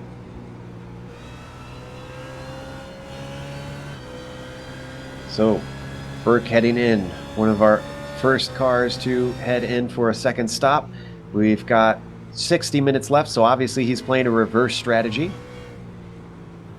Yeah, and the car not handling real well for him right now. I haven't been following him here the whole way. I don't know if he got off again or not, but the car not looking too good right now. He doesn't seem to be up to full speed. Again, I don't see any damage, but he, like I said, came on the radio, said he was coming in, so we'll see here in a moment. He's still got a little ways to go. We sit on the dashboard of Ryan Huff, still chasing down Brendan Hobart for that fourth position. Flying through Blanchimont. Now heading towards the braking of the chicane. Reaching the Grand Prix pits here. Oh, And Huff decides to come in. well, that's one way to get around him. But like we said, we're in the window now. We can go the distance from here. So Meanwhile, there we switch to Kevin Brown, who stays out. He ran a long first stint. Is he going to go all the way long on his second stint? We'll have Yeah. to wait and see. yes, he is. Oh, I don't know. We'll see. So you have two contrasting strategies here with Huff coming in. Huff and Brown were running next to each other in that would be fourth and fifth. So you're going to see Huff as our first pitter, and Brown's probably going to be our last pitter. Meanwhile, on screen, David Williams trying to hunt down Michael Smith. They're heading into the braking zone. Smith just holding onto his line. He kind of drifted across there just a little bit. These guys battling very hard for 10th and 11th position. 11th and 12th position. Huff made it around the jack-in-the-box turn fine. Are we just going to give that a new name, that turn there? I don't know. Yeah, Do they have jack-in-the-box across? Do they have jack-in-the-box in Colorado? Joe? We don't actually. Okay, well then we can't use that one. Well, in the meantime, we're still watching Williams all over the back of Smith. Up the hill, gets a really good run. This is going to be a slam dunk. Pulls off to the side. Smith takes the inside, but it's almost elementary at this point. Williams is well clear by the time they get to the braking. And that, ladies and gentlemen, is how you execute a pass out of Eau Rouge.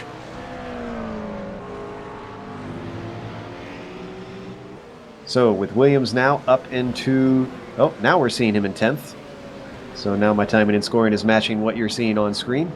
So David Williams working himself up into the top 10. However, some drivers have started to pit. Hayspec working on Michael Smith right now. This has been raging on here for a couple of laps. Hayspec looking to the, not quite. Tough part of the track to pull off a move there and boo on. Don't want to do it there, but yeah, Hayspec really working hard right now to get around Michael Smith. That roof is the car of Alan Hesbeck that we were talking about, and you can see him really just right in the tires. And Smith is pulling some interesting moves in defense here. He's staying to the inside, and then he comes back to the line. It's a little dangerous there, Sean. Yeah, it is. That could turn you around. But Michael Smith just coming on the radio says he's coming in the pits right now, and Alan thanking him for the heads up. So he will be out of his way any moment now. Pit entry here up on the right. Definitely one that you got to practice, try and maximize here. A lot of guys starting to make the call. They're coming in. Ryan Otis, another one of them. Now Huff is out. He's the leader of all the cars that pitted, currently running in 23rd position.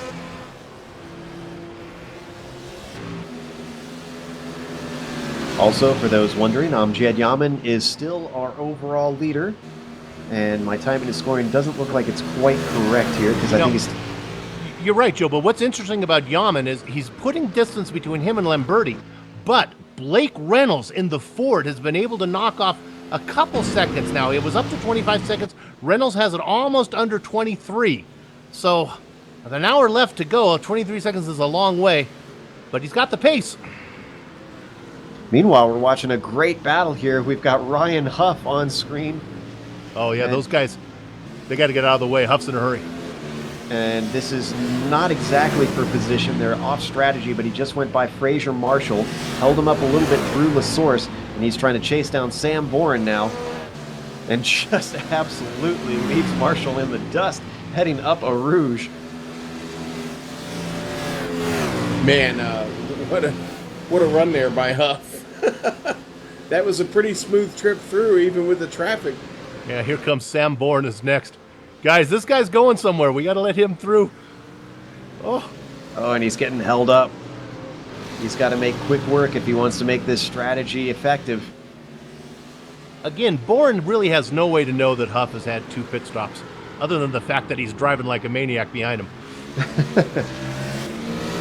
Well, these guys race together enough. I think they're pretty aware of who's the hot shoe out here. However, we're now into the final hour of the race, so we've long since passed the halfway mark. These guys are going to have to start thinking if it's worth losing a little bit of time to try and hold position to finish a little higher. Okay, now here comes Huff, guys. Here comes Huff. He's looking to the outside. Oh, he's getting squeezed. Oh, Boren is over. What a wild ride for Boren is. He thanks Huff for that.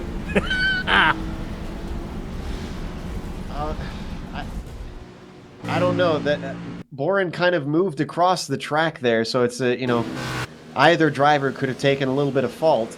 Obviously, Huff probably should have backed out of it. We're going to look at the replay. This is coming around Poulan. It's going to be the braking for the next corner. I kind of saw that start to unfold. The Stanley car of Boren didn't realize he was going to be there and just moved into him. And bam, over he goes a couple times. I don't know. Is this out of line, Bill? Did he huff and did he puff and did he blow his house down? He blew the house down there, I think. I'm sorry. I couldn't resist, man. That was good. Well, hey, to follow up on Yaman, go ahead, Joe. I was just going to say, unfortunately, the sky was on the wrong side there for Boren, but we've actually switched back over to Huff, who's in a battle still. I believe this is with Wayne Hutchinson. This is for 17th position. That was Wayne Hutchinson who got sandwiched on the opening lap there. When we went to green, was that car involved in the sandwich at the back of the pack? Wayne managing now to get himself up to 17th. Huff making a trip around, and is he gonna pull it off? It's a long way to go down Kemmel here, and right now he's winning the drag race. Hutchinson, what I was going to say about Hutchinson as he got past there is he never took any damage repair. He's got damage on the front end and the rear end, so he maximizing his time in the pit lane. I'm not sure why he didn't take the free repair. Well, maybe he was saving it for if he had more damage before his final stop. Our leader is in now, so he's I was going to say that Amjad Yaman, we're going to talk about this. He talked about running long and then running that last stint on old tires. This pretty much decides it now. He's going to come in, take fuel to get all the way to the end, and fresh tires because he has an hour to go. Who's been running him down is Blake Reynolds, has been knocking off about a half a second per lap. I'm not sure Reynolds in the Ford needs to take tires, so that's the guy we may want to keep an eye on. And Reynolds is in the pits right now. Oh, here we go. Sorry there, Joe. We were both watching the same thing. Yeah. and let's see. We can just see Amjad there down at the end of the pits. Let's see if he goes up on the jacks. Sometimes iRacing lies to us a bit. Here we've got the pit cam going, watching both cars, seeing what they're going to do. Obviously going to have to fill up quite a bit to get to the end here. Looked like Reynolds did take tires, so that shows you what I need to know. But he's got a whole hour to go, so I guess he had to take tires on that. And Amjad's still sitting stationary. No, Amjad did not take tires.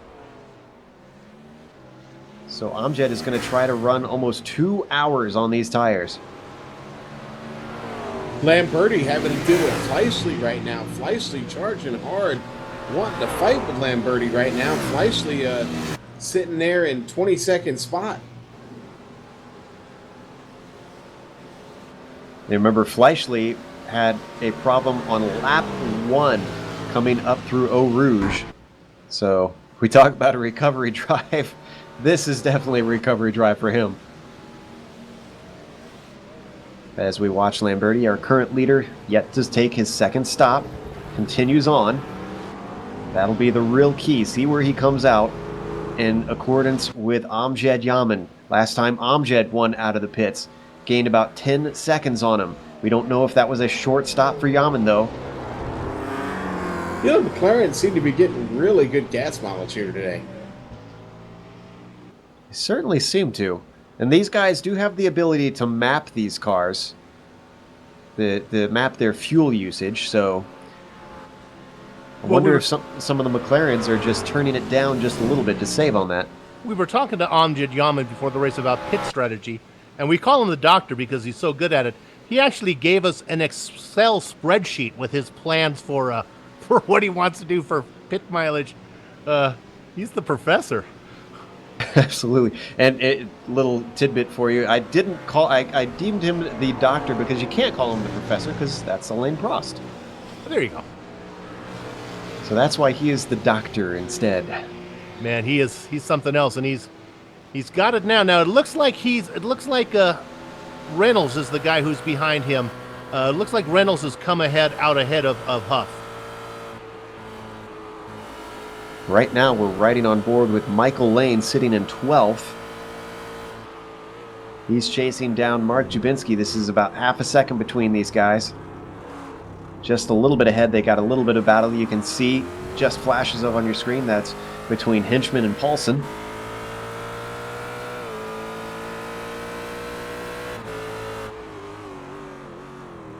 Kevin Brown currently running in third, so look for him to stay out there for a while, get some laps led. We mentioned that some of these drivers have teams such as TNT. Amjad Yaman, for those not familiar, races for 49 Motorsports. And you talked about the spreadsheet. If there's one thing I found about the 49 guys is they don't go into a race without being prepared. They do so much prep work and so much homework, and that's why you see these spreadsheets coming at us from them explaining exactly how this race is going to go for them. In fact, he's here, as a lot of these guys are, this kind of ringers have come in for practice for the big iRacing event that's coming up. I believe Turn 2 Motorsports will be working the big spreadsheet for the 24 hours of Spa, my friends. Oh, undoubtedly. And for those wondering, I myself am a driver for Turn 2, and Sean is our crew chief, actually. So we do have a few connections out there, so we're not completely impartial, but we try to stay unbiased for these broadcasts, at least. I supply the orange slices for the team. Yes, thank you for those, Bill. They are much appreciated at 3 a.m. They're helpful. I just wish you wouldn't wear that maid's outfit when you do it. So anyways, we're still on Michael Lane. Hasn't been able to really make much progress on Jubinski. Just about holding station. Same thing with Hinchman, just ahead of him on Paulson. So these guys, all for 8th, 9th, 10th, 11th, are kind of holding station. Can't quite really crack that nut.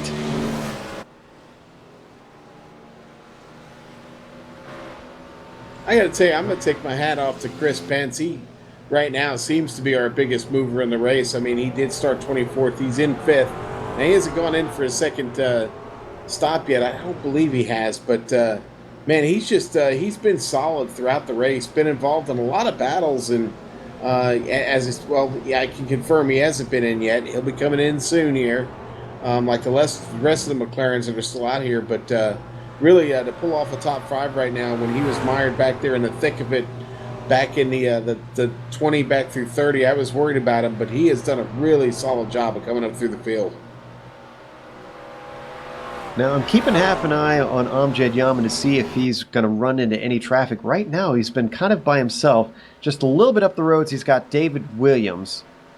But this could be another one of those critical things. How much traffic is Yaman going to run into? Because that could slow him down and alter his strategy. Just ahead of Williams is Chris Pence, who we were talking about a moment ago, as well as Brian Bennett. And if those guys start fighting, that as well could slow down Yaman. So keep your eyes on this space. This could develop into something important to the entire race. Yeah, and Chris Pence was a little slow there through the turn. Lost a little bit of position there to...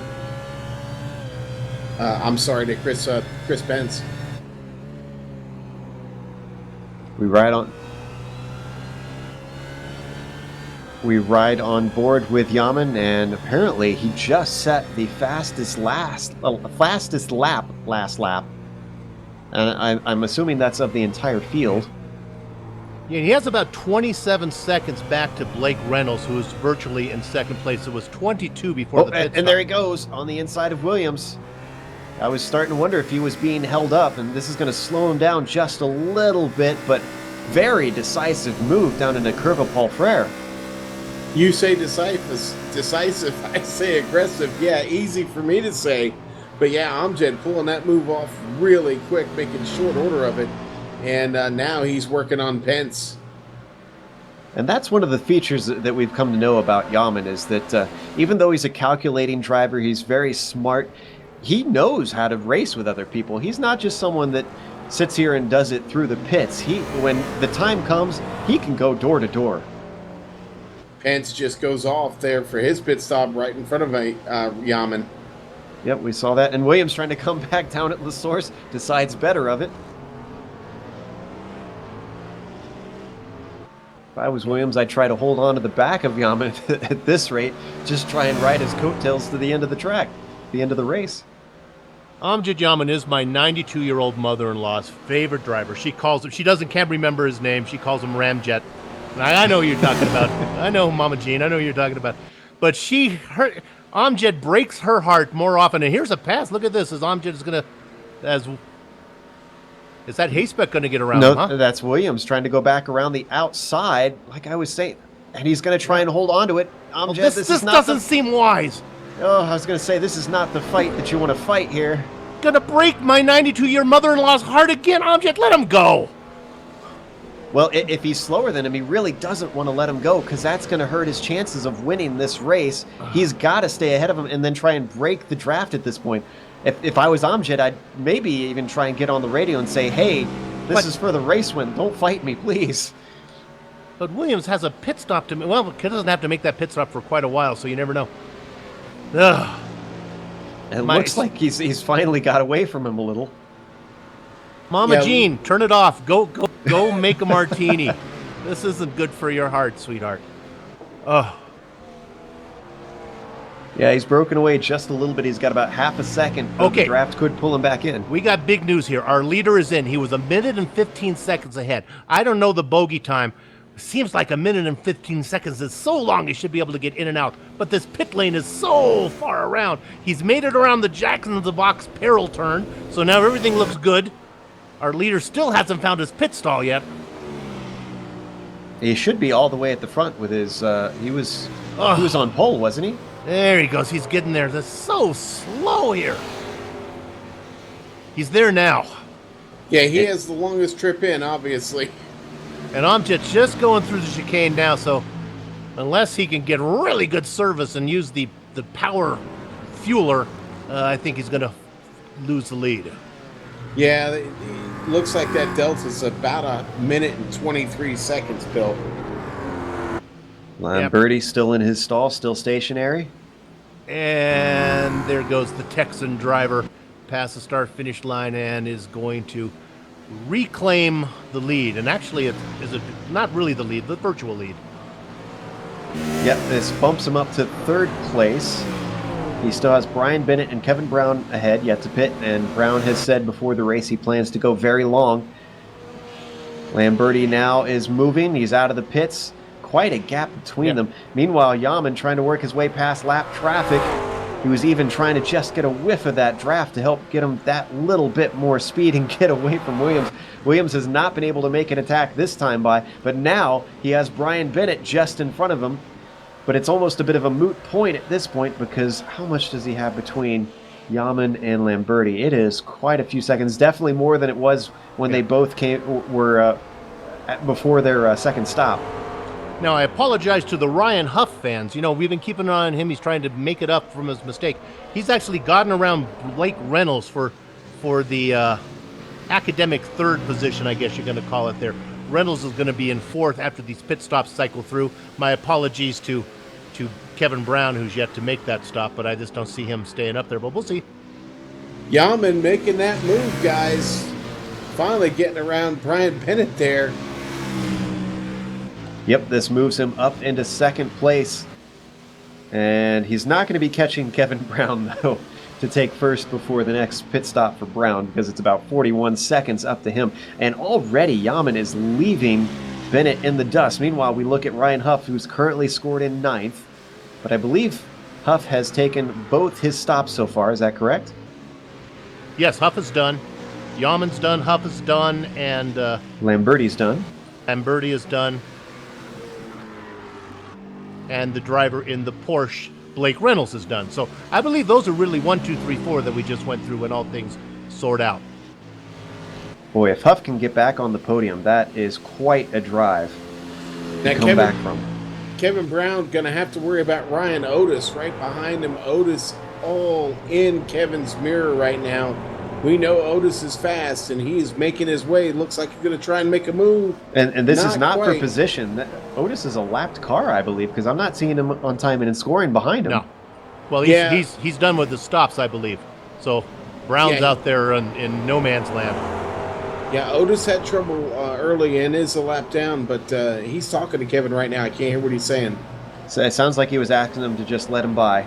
I think Kevin knows that it's not worth trying to fight this battle. He just lets him through into Puan. Just behind him, he's also got James Paulson. Well, you know, if you're Otis, you kind of have to ask for position. You're a lap down, you're unlapping yourself, you're going around the leader. Oh, when Otis gets a little loose ahead of Brown. Not enough for him to get right back past him, so not going to trouble him too much. And that was good sportsmanship from both Brown and Otis.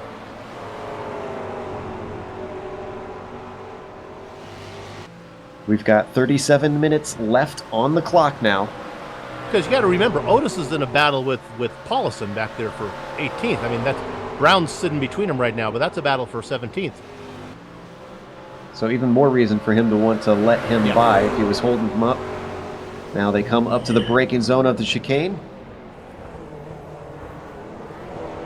Yeah, and Kevin's really coming to the end of his run here, so he's still got a few laps left on the car, but yeah, coming to the end of his run for sure. No, nothing really lost by letting him by there. It was a good gentleman move, like we said. So Brown, Bennett, Williams, Hasebeck are still. Jabinski is yet to pit. Murphy still needs to come in. We're going to see Brown probably, and these other guys, if they are employing the same strategy, with about 20 minutes left to go or thereabouts, if they're running it all the way to the end of the fuel. Yaman's lead is about 16 seconds on Lamberti. And about, mercy, a long way back to Huff. Let's find ourselves a battle on track. I'm looking at Sam Bourne, who's only 3/10 behind Chris Beck. Now, this is for some lower positions. Bourne, remember, went tumbling down in Fagnes, so he is sitting in 30th, and Chris Beck in 29th.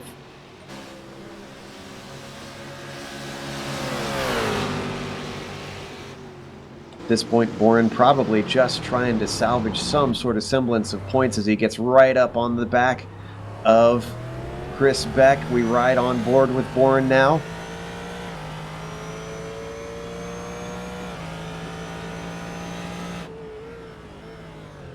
Down into the source, takes a little bit of a look.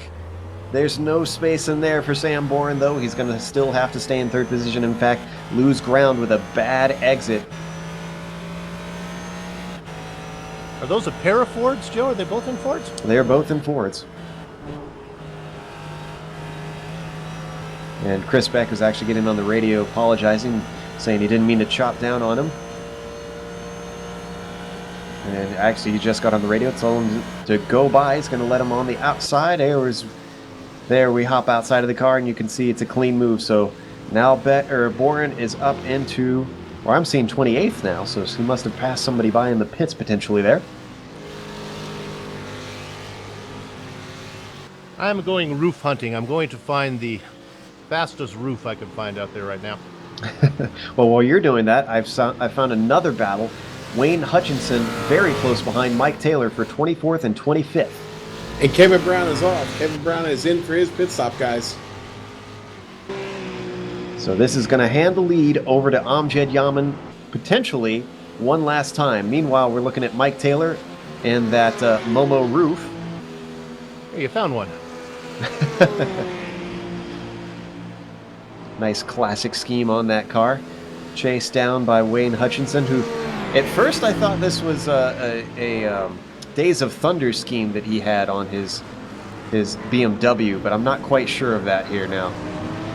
Oh, I thought it was the Chevy dealership. I'm trying to remember the name now. Yeah, the City Chevrolet, I believe it was called. City Chevrolet. That was it. Yes, sir. I'm used to seeing that one in the oval races. I didn't think that we'd see it show up here, but I'm not quite sure if that's actually the paint scheme. It doesn't quite look like it actually. I believe he is your top roof driver, 24th position. Oof! Wow, the roofs are hurting then. So Wayne, if you're watching and listening, maybe see if you could complete that scheme and get a City Chevrolet theme going there. Meanwhile, look at this coming up behind him. David Williams is going to put a lap on these guys. Looks like he'll just briefly interrupt it. Is he going to get by both of them? And yep, looks like Taylor's going to just let him slot on through, and those guys can get back to battling. Brown has dropped down to 9th position. But that is his final stop done. With about a half an hour to go. He's still in the pits right now. Now he's down to 10th. He's got Brian Bennett in 11th. He's going to try to beat out. Yeah, Brown is away, guys. Yep. The thing is, he's going to have fresher tires than those around him who pitted earlier. I wonder if that's going to benefit it. Or did he take tires, actually? Because I believe he did. He did? Okay, well then. Because I was going to say, I thought he said at one point that he didn't plan on taking tires in the last stop, but I wonder if he's rethinking that strategy.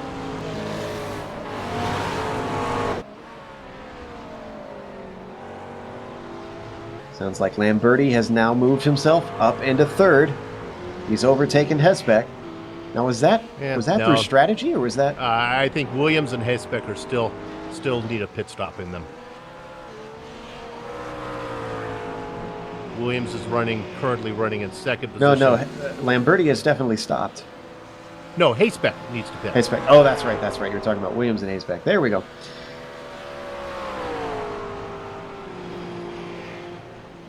So I think Williams and Hesbeck are really your last two guys to come in now that Brown's come in. So we can go the distance from here. You know, I'm starting to wonder if there's something down there in Texas other than maybe COTA to give these guys an advantage, because Lamberti, also a Texas driver, along with Yaman. Yeah, you know, Texas doing this will actually help Texas in the Governor's Cup, because here's two ringers coming, and neither one of these guys are full-time drivers. Going to pick up, knock on wood, a first and a second. That's going to give some points to that Texas team that was beginning to close in on the Northwest team that is really doesn't really have the talent. Northwest gets by just having sheer numbers A lot of white sheep. Well, I mean, when you've got a lot of rain, everybody's inside That's and it. racing on simulator, so. Rain. Let's switch over to Paulson in 17th, trying to chase down Bennett. We've seen these guys a couple times, Bennett especially, who previously didn't have a hood on that McLaren. He's all good to go now. Absolutely. It is McLaren versus McLaren here for that 16th position. Not quite close enough right now. Draft is going to reel him in as they head down to Blanchimont. Paulson just holding steady. Is he going to take a dive down into the chicane? Doesn't get a very good run at all through Blanchimont. That gives some space, and it's definitely not going to be a pass attempt here down into the braking zone. We're hearing that Smith finally overtook Ford. In fact, look at this. We got a couple of cars together. If we can hop over to that. Ford, and then there's a battle going on between Callisto and Lane just behind them. Or is that, oh no, that's, excuse me, Callisto is a lapped car. Hey, my apologies. How about Kyle Murphy in a roof, running in 6th position, has yet to pit. So sorry, Kyle. Release the Kraken, as they say. Yeah, and he's locked in a battle with Huff right now. Huff really putting the move on him. Huff's got a good run coming out of Curva Paul Frere. Did Murphy just get on the radio and tell him to go by? Yeah, because Murphy has a pit stop coming up. He knows he's got to come one more time in. Now, who's this behind him? That's Blake Reynolds. Is that for that's position, for position. though? Yeah, Reynolds is in that. Reynolds has been closing in on Huff. Huff got slowed down a little bit through traffic. Here that comes was a Reynolds. Mistake. Oh no! The fact that he let him through ruined his momentum. That allowed Reynolds to catch up and just absolutely blew by under braking down into the bus stop chicane. So unfortunately, Kyle Murphy goes down one more spot. But the real battle now is Huff and Reynolds. That's a legitimate battle for 3rd position. Even though it's going to show up as 6th and 7th on your scoring. As soon as we get Jubinski and Hayesbeck and Williams out of the way, that's really for 3rd. Riding on board with Reynolds, trying to chase down Huff. He's got about half a second between himself and the BMW at the moment. 28 minutes left to go on the clock. Those of you who are normal iRacers and used to official racing, so many of them last maybe about half an hour. Just imagine having raced for already 2 more hours and you still got that regular race to go. These guys are sweating away in their cars, so those who don't have air conditioning in their homes. Sean and I actually turned the thermostat up to represent, to get more in-depth feeling. Full of sweat. That's all I can say.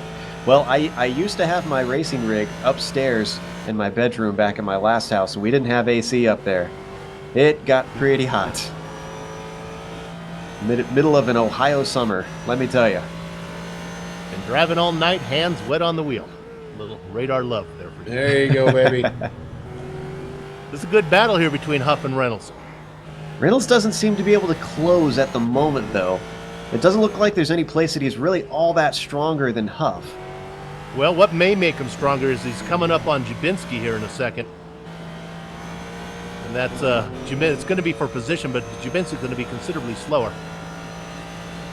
Jubinski's yet to make his second stop as well, if I'm not mistaken. Yeah, that would be correct. Jubinski still needing to stop also there. Mark Gugu Jubinski. There, I got it in. Well, that's not a good nickname. Here we go, closing up a little bit this time. Getting on to that McLaren. We're on Huff. And still, yet again, wow. Yeah, Reynolds had a little trouble there coming out of the chicane. I'm not sure that Reynolds has the pace right now. It may change if the tires start to go off on that BMW. But unless that happens, I can't see Reynolds try to close in without a mistake. Kyle Murphy in the pits. He has brought the Kraken is in. Hayesbeck is also in. So I got David Williams as really, and Jubinski as our last 2 guys who got to bring these cars in. And there's about 14 or 15 seconds actually between Lamberti and Yaman. So he has definitely stretched that since the second stop. Yeah, and Williams on his first stint stayed out just as long as he could. He was the last car to come in, so he's gonna probably keep it out there again. There goes Huff. We're on board, going past the car of Jabinski, and makes it cleanly past. Let's see if he can stretch a little bit of distance between himself and Reynolds now. Is Reynolds going to be able to get by right now? Jabinski's not easing up. Reynolds looks to the inside. Oh, now he eases up and he lets him on through. That's probably good, because I think Jabinski is probably going to come into the pits this time. Didn't want any problems there with a slowdown for a pit entry. 25 minutes left to go. David Williams still has that car out there, running in second position. He is definitely running it until it's got fumes left. That's how Marines do it. Guys, Rob Gall fighting with James Hinchman right now as they head up Kemmel. Oh, that's a good one. Oh, he's Gall to the inside, and it looks like Hinchman is going to be able to take it. Hinchman there in the VIP machine. Yeah, those two almost made contact coming out already on their pretty dicey cars, both going sideways. Then they come up Kemmel in a drag race, and Hinchman the winner. That's really 4 cars in a row for position there with Pence, Hinchman, Gall, and then there's that red and blue car of Otis we've seen a lot of running in 14th. You remember, Otis was one of the championship contenders last season, wasn't he? Yeah. I believe so. And I think he's a little bit better at the ovals, if I recall. But he's not doing too bad. If he's an oval guy, 14th out of a field of 34 around a track as difficult as Spa, he should be proud of that. It's just so interesting to watch these oval guys. If they want the championships, they have to compete, but like Ankerney is certainly this is not his strength, but he comes in here, tries to get the most points he can. And there we see the car just, I believe that was Pence, going a little bit off track coming out of Curva Paul Frere. No damage though. Meanwhile, Ryan Huff must have had a little bit of a problem with that, or Blake Reynolds found some pace somewhere along the line, because now he has really closed up to less than half a second on that BMW. And as I mentioned Ankerney's name, I go to look and see that actually he qualified but didn't show up today. So I guess he'll get starting points. Did he qualify in top split or in the? Yeah, no, he was in the top split. But interesting. Well, he might have had something else that kept him from here.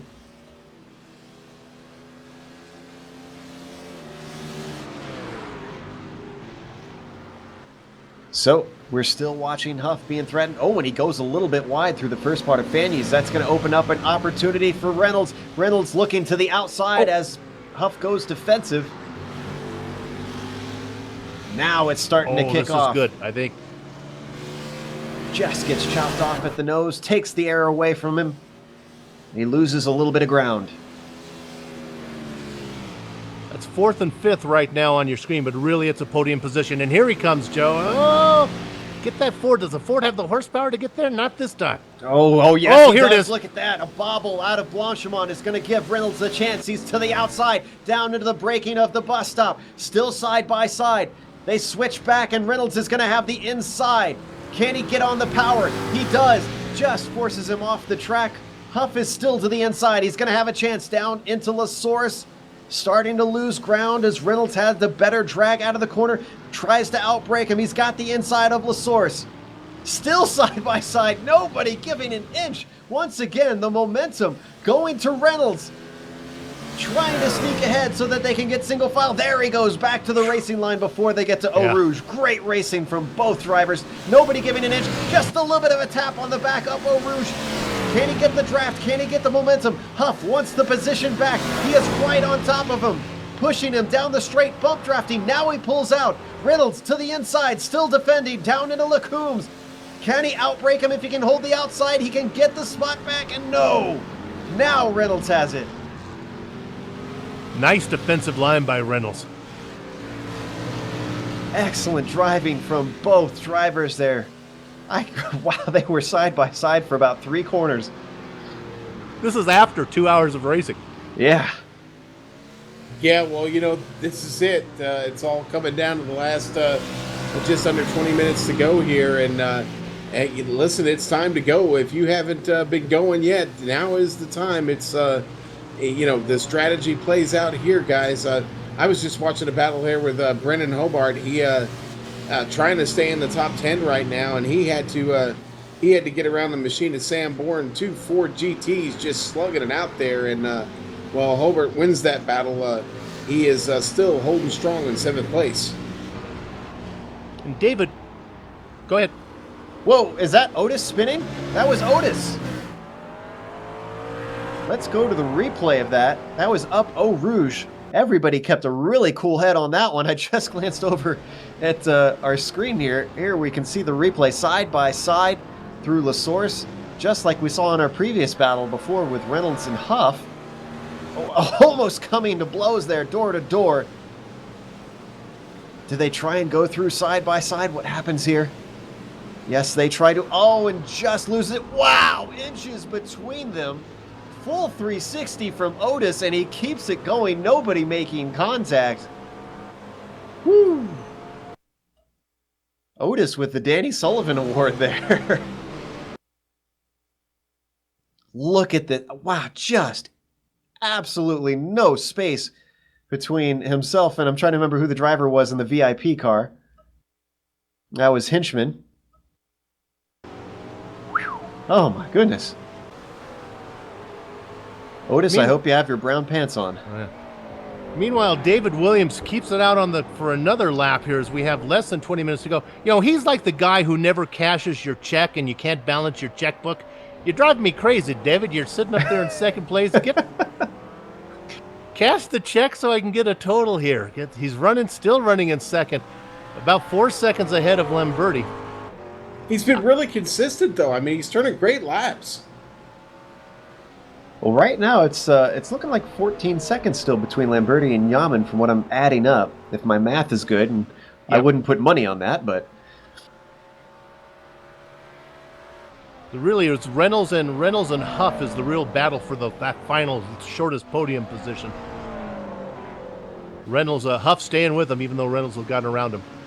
Assuming Williams has to pit again. Maybe he's turned that mixture down so much he can one-stop it. But I don't think Sean, he can stretch that far. Like Sean said, he's running too good a pace to be doing anything like that. No. He's running way too fast to be mapped.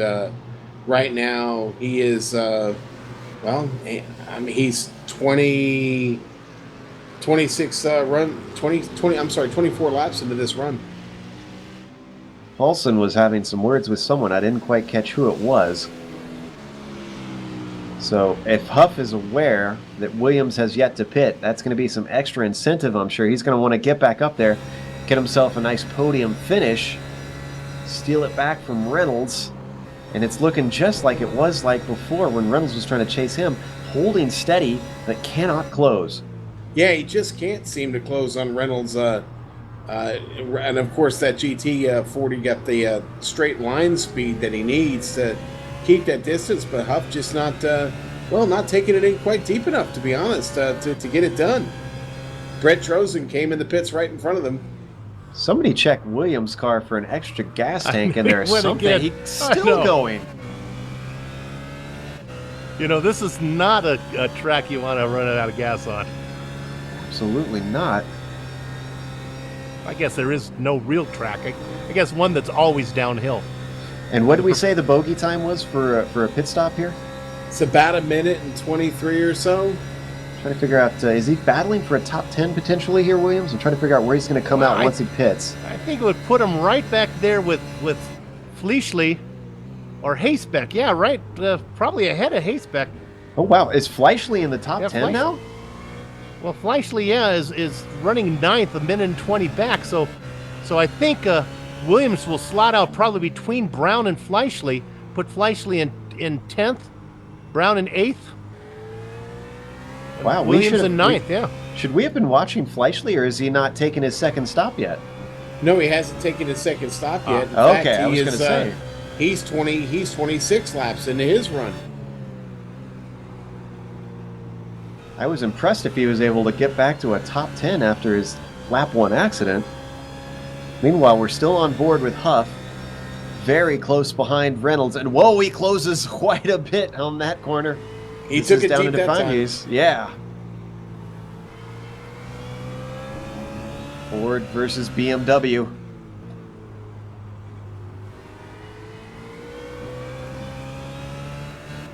We're on lap 54. We got Jabinski and Hobart fighting again. That is for 6th and 7th position. And they talk about the balance of classes there. You have a Yaman and a BMW out in front, Lamberti and the McLaren in second, Reynolds in the Ford in third. Can't do about much better than that. Hey, Bill, breathe a sigh of relief. Okay, Williams is in. All right, things are adding up now. So now we'll see Huff, and Reynolds slot themselves into 3rd and 4th. If they're watching their screens, seeing where their timing and scoring is telling them they are now, this is going to alert both of them. This is for the podium now. 15 minutes left to go on the clock. Yeah, boy, what a slow pit entry for David Williams. Gotta feel like an eternity here right about now. He went 25 laps on that stint. That's just about max, guys. And they have, for viewers who don't know about iRacing, they have something called the F3 box that tells you your current position. And when you're in there, just slowly by slow, you see the positions click off now as he falls down. Now he's in 6th. And Kevin Brown's coming by. Yeah, that's going to be 7th now. Where's Jabinski? Jabinski is in. So I think that's it. I think Williams should be able to get down after Brown. I don't think anybody's going to get there. Fleischle is in as well. Here comes Hesbeck. So I think Hesbeck might be able to get past him, though. Yeah, Hayspec looked like he might do it, huh? And here comes Williams. Yep. He didn't take any tires. Well, he's only got a couple laps that he has to go on these. So if he can just grit his teeth through it. This is going to be close here. Williams not up to speed yet. Is he going to get a Hayspec's bad flying. padding? Is he going to get a bad pit exit, though? He crossed over that white line. Okay, Hayspec's saying something. I believe we'll have to see if anybody can figure out if Hayspec took tires or not. Oh, Yeah, he said he was taking 2 tires. Well, I thought he just said that he assumed that Williams had fresher tires, but does he know if he pitted or that he took tires or not? Because Williams just said okay, and maybe he's just pulling a fast one on him. Meanwhile, looking at Kyle Murphy battling in 18th. Is that Ford? Yeah, that's Larry Ford. That was an overtake that we just saw the end of, actually. And go ahead, Joe. I was going to say, let's go through our top 10 now that everybody's finally cycled through, and pull that one up on screen. We're going to wait for Mark Jabinski to cycle through before we do that. We hear from our director. And in the meantime, Michael Smith and Michael Lane side by side through Pouan. That's an even more difficult corner to go too wide, and they come out safe, but it's Lane who comes out on top. Smith's an exciting driver. Let's get an onboard camera on him next time. Yeah, absolutely. He mixes it up.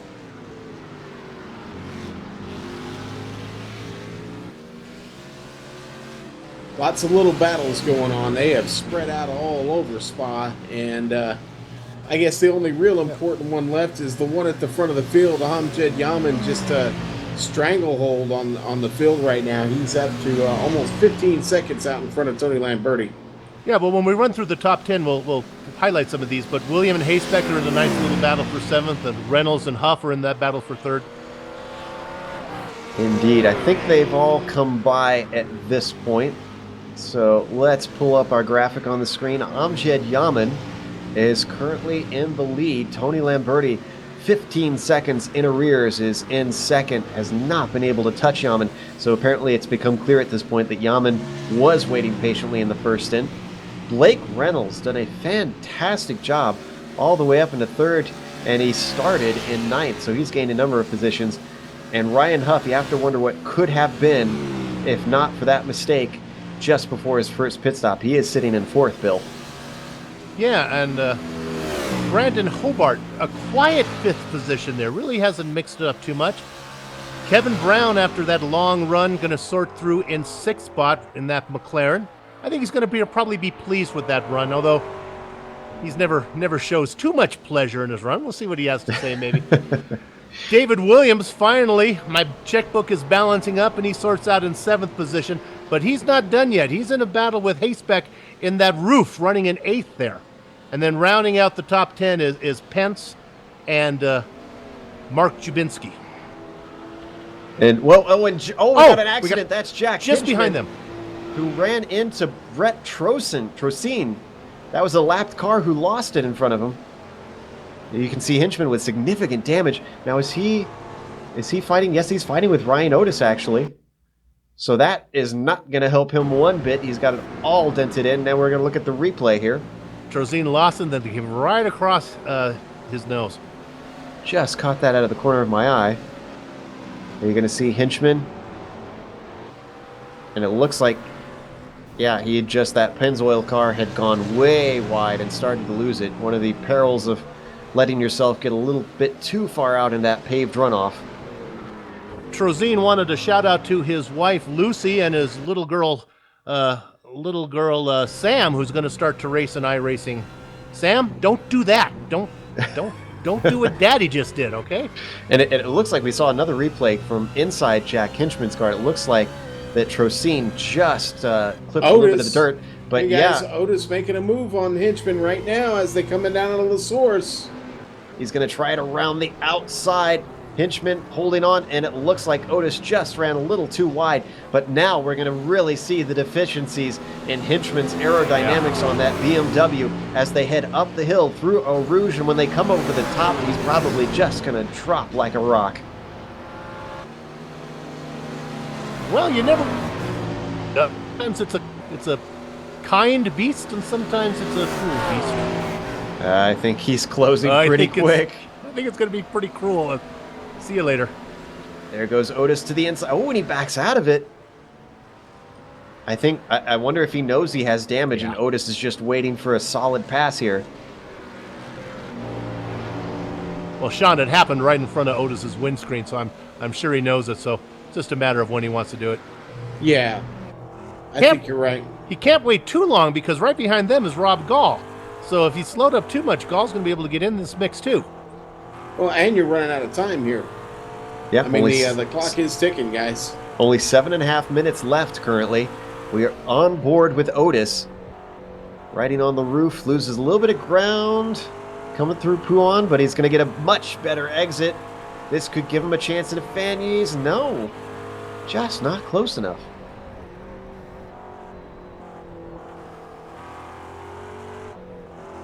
And again, this is for 11th and 12th spot. In the meantime, let's stay with this. Ryan Huff still about 1.3 behind Reynolds, not able to make a dent. With Mike Taylor and 22nd second separating him, so that battle's pretty much shut down. Here we go, once again, closing in when it gets to the point where aerodynamics matter. He's going to look around the outside and backs out of it. Oh, and now he's lost momentum and he can't get him in the braking zone. Ryan, you got to set him up, buddy. See if he can do it coming out of the bus stop into La Source. Get himself a nice, good exit. Not quite enough, although Hinchman was a little bit out into the AstroTurf there. And Gall and now James Paulison getting into the mix as these guys are slowed down. Gall's right there now. Closing in much better through La Source. Hinchman looking very weak now. Otis this time backing out before they get to Eau Rouge. drops a bit coming through the through Radillion there.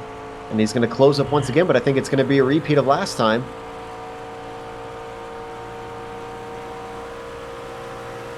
Oh, he's got him now.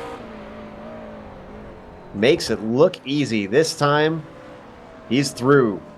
So, Ryan Otis up into 11th now. Now Hinchman is thinking, what can I salvage out of this? I'm running 12th. Can I hold off Gall for 13th? Can I hold off Paulson for 14th? What a time to have that sort of accident, especially when people are just starting to come up behind you. Yeah, Rob Gall's still a threat here to do something maybe. I mean, you know, Hinchman's got to worry about that. Gall has been in the picture this whole time. But Otis, you know, Otis, just what a warrior effort for him after, like I said, overcoming early trouble. He's been fighting all race to get back up there to the front of the grid where he started. We'll stay on this battle, but I'm keeping half an eye on Carl Burke, who's actually in a battle with Fleischle and Beltrami. If that starts to erupt, I'll interject. But here we're still watching Gall trying to chase down Hinchman.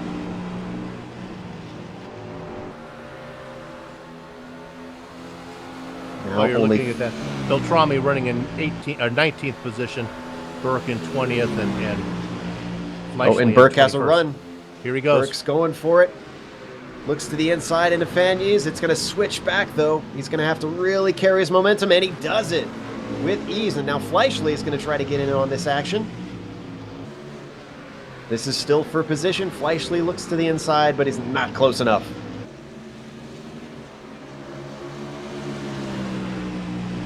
So you can go to your 40th high school reunion, or you can make a pass late in the race for 19th position. I think I'll take a pass late in the race if it's There me. you go. But then I don't have too many fond memories of high school, so. But the reunion was in his girlfriend's hometown, and she didn't get to go there. So it was in Eureka, California. Beautiful place. Oh well. Sorry, Cindy. Remember, Bill, you can do what you want to, and yes, you can leave your friends behind. Okay. It was a nice safe pass too.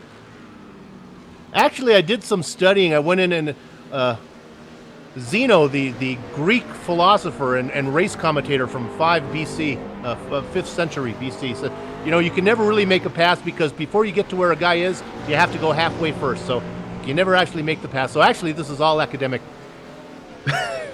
This race is basically over. It's race hard, race clean. We'll see you on the track. Go ahead, Joe. Amjad had a bit of a moment going 3 wide down the Kimmel Straight trying to lap cars, but he made it through safe. It is not over yet, even though he has a 15-second lead. He could theoretically spin, lose about 10 seconds, and still be in the lead, but I wouldn't want to do that this late in the race. Now, according to Zeno, it can happen. So you guys look it up, Google it.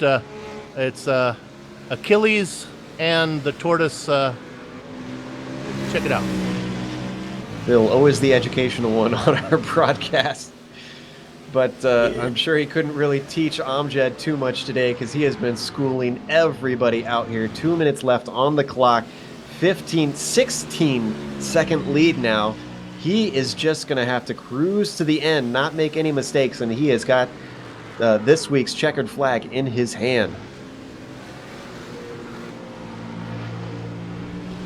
Well, I got to tell you, really great race coming down to the wire here. Yeah, Amjad's kind of going to run away with it, but the battles that we've seen throughout the field between the likes of David Williams and Alan Haysbeck, Chris Pence, Jabinski, Otis, Rob Gall, all these guys, Jack Hinchman, all been in the mix. All have been factors at one time or another. The fight for the top 10 has been strong, and it's been real, guys. And speaking of Hinchman, remember we saw him get that damage early and was trying to hold cars off. He has not only been passed by Gall, but also by Paulson. So Hinchman down to 14th position after he was looking at a potential top 10. That has got to be heartbreaking. And now Otis is really trying to put the pressure on Jabinski now, guys. Otis is looking very strong. He's got a draft down the Kimmel Straight. Jabinski goes defensive down to Lacombe. I don't think Otis is going to be close. Oh, wow! Wow! And brake markers must have been very different for Jubinski being that far on the inside, because Otis goes around the outside. Acts like Jubinski wasn't even there. And there's Rob Gall right back there. Just behind Jubinski now, still fighting. Gall went right up to the rear bumper of Jubinski. Manages not to get into him. But Gall definitely looks like he's being held up. Jubinski slowly slipping back. Well, the last thing Mark wanted to do was not be able to hold his inside line and cause an accident with 15 seconds to go. Where is Yaman? Otis gonna make it into the top 10, guys. We could just hang on to it here. Here comes 5 Yaman seconds right now. on the clock. No, Yaman is Yaman is on the other side of the track. That's it. We're looking at him now. White flag is out. White flag is out, so I'm keeping half an eye on him. In the meantime, let's watch this battle between Gall and Jubinski as well. It looks like, who is that behind him? That's Paulson. And Hinchman got a run on Paulson, actually. He's going to try and get that back. Goes around the outside. Oh, they're going to go too wide through Blanchimont. Guys, be careful. It's the end of the race, and it looks like Paulson's going to give it up. Ooh, but Hinchman Hinchman goes way all off. the way off. Exploring the limits again there. They're going to get one more lap here. Amjed's just got less than half a lap to go. Ryan Otis sitting in 10th. He's got 4 cars behind him. That's a pretty good battle going on behind him there this last lap.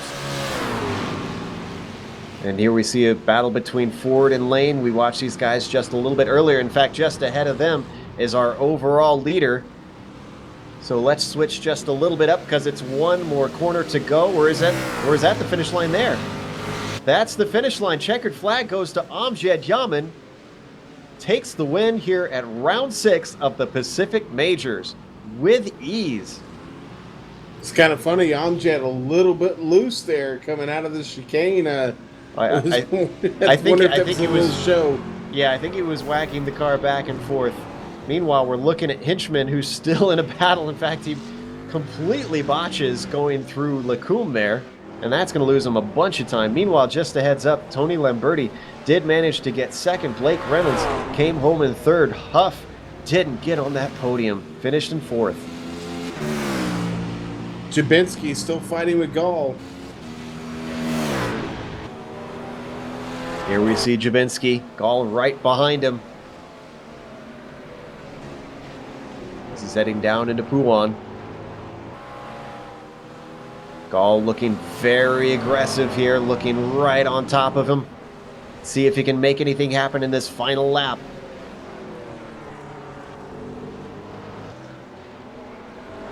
Well, he gets to him right there. He's to him. Right on the bumper. Oh, but he can't go anywhere. Lost a little momentum there. Yep. Curve of Paul Frere, not really an easy passing zone. Mark Jubinski trying to get himself a good exit, but it looks like Gall has just as good a one as the draft's going to start to pull him in. If he can get a good run coming through Blanchimont. Oh, it looks like he's starting to drop a little bit, though. Well, it's going to come down to this braking zone here. Is he going to toss it in? No, Jubinski even goes defensive for good measure just to keep him out of it. And off to the line they go. It looks like Jubinski is going to claim that top 10 position. Well done. Let's go back to Smith and Murphy in a battle for 18th. Oh, And Murphy is just off. made a dive bomb move before the chicane. Trying to do something. Murphy. Murphy did, yeah, make something out of nothing. Smith is going to get 18, Murphy's going to get 19th. I believe that's going to be the last of our lead lap cars. So let's head to break. We are going to come back with the unofficial results as well as driver interviews. So stick around for that. And also on screen, we're going to have our upcoming broadcasts here on the Global Sim Racing channel. So don't go away.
Welcome back to Spa-Francorchamps, where we just saw round 6 of the Pacific Majors. In the end, Amjad Yaman Hot Shoe coming in just for the fun of it today, came away with the win and absolutely dominated, you have to say, with a 16-second lead. Tony Lamberti led early on, but just didn't have the pace to keep up with Yaman. He finished second. Blake Reynolds came home in third to complete the podium, just beat out Ryan Huff, who had a bad day at the office after looking like a potential winner today. Huff was in fourth. Hobart came home in fifth, just behind him. Then it was Kevin Brown in sixth, Alan Hesbeck in seventh, and David Williams in eighth. Chris Pence finished ninth, and Ryan Otis rounded out the 10th with a nice run at the end. Bill? Mark Gugu Gajubinski, there, I've got it now, in 11th position. Rob Gall in 12th. The Baker Dozen spot goes to James Paulison. Jack Hinchman had that incident late, was able to salvage 14th spot there. Michael Smith had an exciting race in 15th. Kyle Murphy in 16th position. Larry Ford in the Ford 17th. Michael Lane 18th. Carl Burke 19th. And rounding out the top 20 is Jason Fleischle. And bringing it home in 21st, Bob Beltrami. Mike Taylor right behind him in 22nd. Brian Barnes finishes 23rd. Wayne Hutchinson, after having a little trouble right on the start of the race, comes home in 24th. Fraser Marshall in 25th. Brian Bennett in 26th. We saw him fighting for quite a while there. Sam Bourne 27th. Jimbo Pfeiffer in 28th. Chris Beck 29th. Jason Pitts 30th. And closing out the field here, the last four, Brent Trozen 31st. Lionel Callisto 32nd. Matt Gelder, 33rd, and we talked to James Wyckoff. He brings it home last night, 34th, 48 laps down. James, of course, having to give in to just a few problems there. Unfortunately, health keeping him away from being more competitive today. But we have some interviews to do. First up, we have our winner, Amjad Yaman. Let's pull him into the room and see how his race went from his perspective. Hopefully he's back by this point. Amjad, you were kind of holding station in that first stint behind Lamberti. We kind of assumed that maybe you didn't have the pace. It seems now, in hindsight, that wasn't the case. Could you have outpaced him in that first stint if you wanted to? It would have been tough because the McLaren's got that top-end speed. You know, going down from Eau Rouge up the Campbell Straight. The BMW's got no shot, and there's just no chance of passing, so I planned ahead for that, and that's kind of why I split the race into thirds, and it worked out great for me. Now, we understand that this was sort of a practice run for you for the actual Spa 24 coming up in a little bit of time. How would you rate this, and what do you think this says for your chances in the actual race? It says we're probably doing pretty good. I'm really confident in the 49 Motorsports team. You know, Dex, Gary, myself running that. It's going to be tough because we're going to be in the top split, the best of the best, in an inferior car, basically. So it's going to be tough, but we just need to survive. And one last question before we let you go. How in the world did you get 10 seconds between your stop and Lamberti's stop? Because that one took us by complete surprise. Where did that pace come from? Oh, new tires are a great thing. That's why I kind of split it up, wanted to pit early, and just push on those couple of outlaps to get that gap. So fresh tires was it then. We were kind of musing on a couple of different ways that you could have made those 10 seconds work, but either way, incredible job. And 16 seconds around here is quite a gap after 2.4 hours. So well done and congratulations. All right, thank you. Up next, I believe we have our second place finisher, and that is Lamberti. And I believe that Sean is going to talk to him. Let's pull Lamberti in.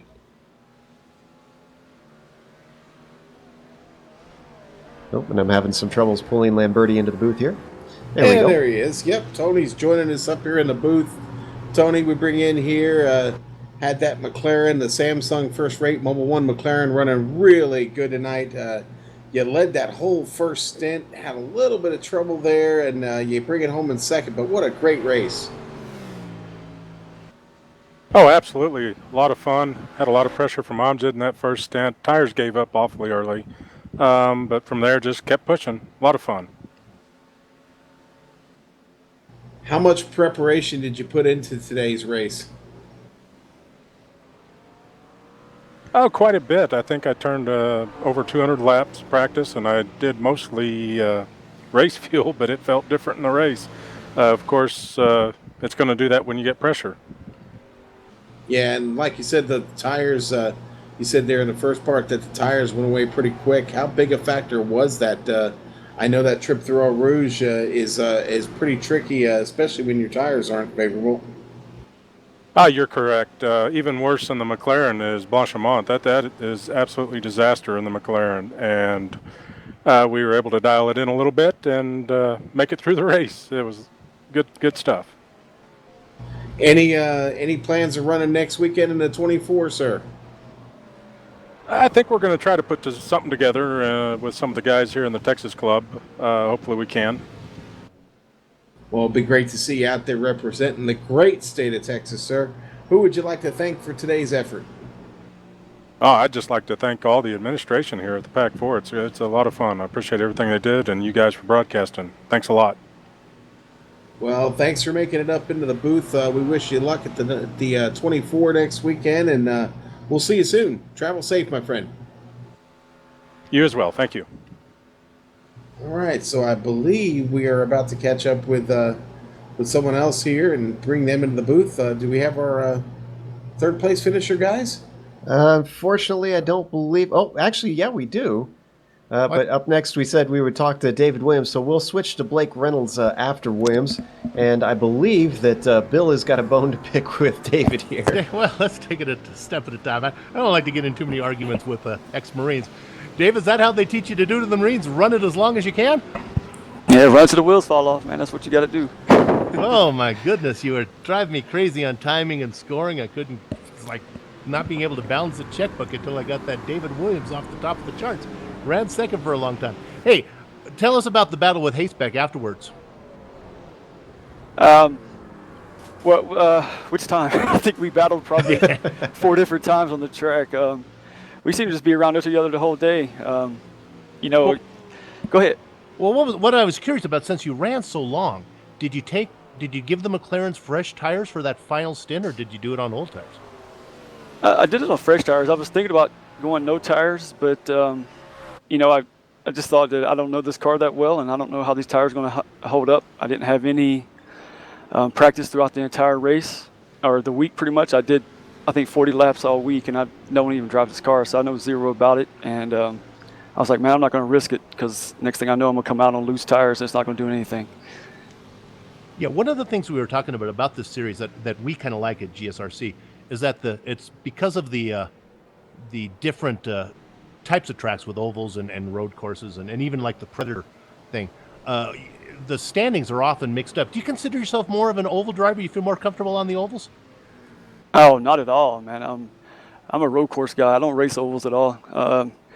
Only reason I've done any well at all in the ovals we've had is just because of the amount of practice me and Jim has been able to put together. I know you guys kind of watch the forums and you kind of watch our practice sessions throughout the week, and typically me and Jim put in tons of laps before these races. So I think it's just the preparation that has helped us out on the ovals over there. Yeah, because I think you really do well on those. Well, congratulations on a 7th place finish today. Very exciting, and we hope to. You think going to be running in the 24-hour thing? Do you have any plans to do that? I think our TNT racing team, they're going to put together a team. I'm not sure exactly who it's going to be yet. I'm going to try to get some time in there, but with my new job now, I work on Saturdays, and it all depends on how things fall together and work themselves out. But our TNT guys, we got quite a few guys that are interested, probably 5, 6, maybe 7. So I think we're going to get something out there, maybe even 2 teams. Okay. So should be able to put together 24 hours somehow and piece that together. Well, good luck, and we will see you next time. All right. Bill, before y'all kick me out of here, I'd just like to say thanks to our sponsor, GTR Simulator. Go over to TNT-racing.com. Check us out there. You can get a promo code for 30% off of all purchases at GTR Simulator and to Allenberg Racing Schools. Thank you. You got it. All the guys at TNT Racing go to the Michael Waltrip School. Clearly, they are really trained. They study well. Joe, up to you. That was David Williams, who simplified his way into 8th place. And up next, we have the last of the podium. We didn't think we got him, but I guess he snuck in when we weren't looking. And that is Blake Reynolds. And once again, I'm having trouble dragging people into the booth here, so someone will have to pull him in for me. And Blake, we have to say that there seems to be something in the water in Texas that helps you guys get around Spa, because you guys swept the podium. Well, I don't know about that. It was just lucky, man. I'm tired. I bet. You had some great battles there at the end with Ryan Huff. Were you aware that Williams still had to pit and that battle was for a podium position? Yeah, considering where he started and how far ahead he was in front of me, and I knew he wasn't. He was going to run the BMW, and I didn't think he actually put in much time into the McLaren. So he couldn't have been that ahead of pace of me, and he wasn't up front at all. So I figured he was just stretching it as far as he could, and yeah, eventually he did pit. That oh, I was so happy when he did. Oh, I can imagine the relief when you saw that number tick down. Now, we were talking some about the difference between the cars. Where did you find the strengths of your Ford over Huff's BMW, and how did that help you? Well, I'm not sure. I do know that it bogs down out of the corners, and one time, I don't know if you guys caught that, you probably did, coming out of the chicane, I turned off the traction control, just trying to pull away from Huff, and I spun out, got behind him. I was lucky to chase him down, but I'd probably have to say mid-corner speed. I felt like the center off of the corner, I was able to really just catch up to him. I was able to get runs down some of the shorter straights. Well, this was no mean feat, being in the top split and having 34 cars and being able to finish in third, especially considering you qualified ninth. So once again, congratulations. Nicely done today. Thank you. That was Blake Reynolds, our third place finisher, final spot on the podium here at Spa-Francorchamps for the 2.4 hours here in the Pacific Majors. We are going to close up today, though, so we have a few people that we need to thank. Obviously, thanks to Mike Willett, the organizer of the Pacific Majors. He puts a lot of stuff into this to make it all happen, so we can't thank him enough. Thanks to iRacing.com, XSplit, Twitch TV, Audio-Technica, Behringer, and Aver Media. They are the software and the hardware that we use to make our broadcast possible. Thanks to the team today, obviously to Bill, Giancarlo, and Sean. Also special thanks to Kevin Brown for streaming his race from onboard. You can go and check that out afterwards. If you'd like to find out more about GSRC, you can find it at www.globalsimracingchannel.com, along with archived races and upcoming broadcasts. We're also on Twitter at GSR Channel and Facebook at /Global Sim Racing Channel. And in the social media world, we not only give you updates, but we love to interact with our fans. So come say hi, ask us questions, and we would love to just talk to you guys. Thanks goes out to Dougie Beard, who creates all the camera sets for the Global Sim Racing Channel. And a special thank you to Eric Ekholm and Casey Lalonde, who both provide music for our broadcast. You can buy Eric's music on iTunes and Spotify, and Casey's at caseylalonde.bandcamp.com. Next race in the Pacific Majors, that is going to be back to the ovals at Auto Club in the DW12. That'll be Sunday, August 23rd at 5:45 p.m. Pacific when we go live. We also have upcoming races for other series on the screen right now, so check those out and mark them down on your calendar. But until next time, race clean, race hard, and I'll see you on the track.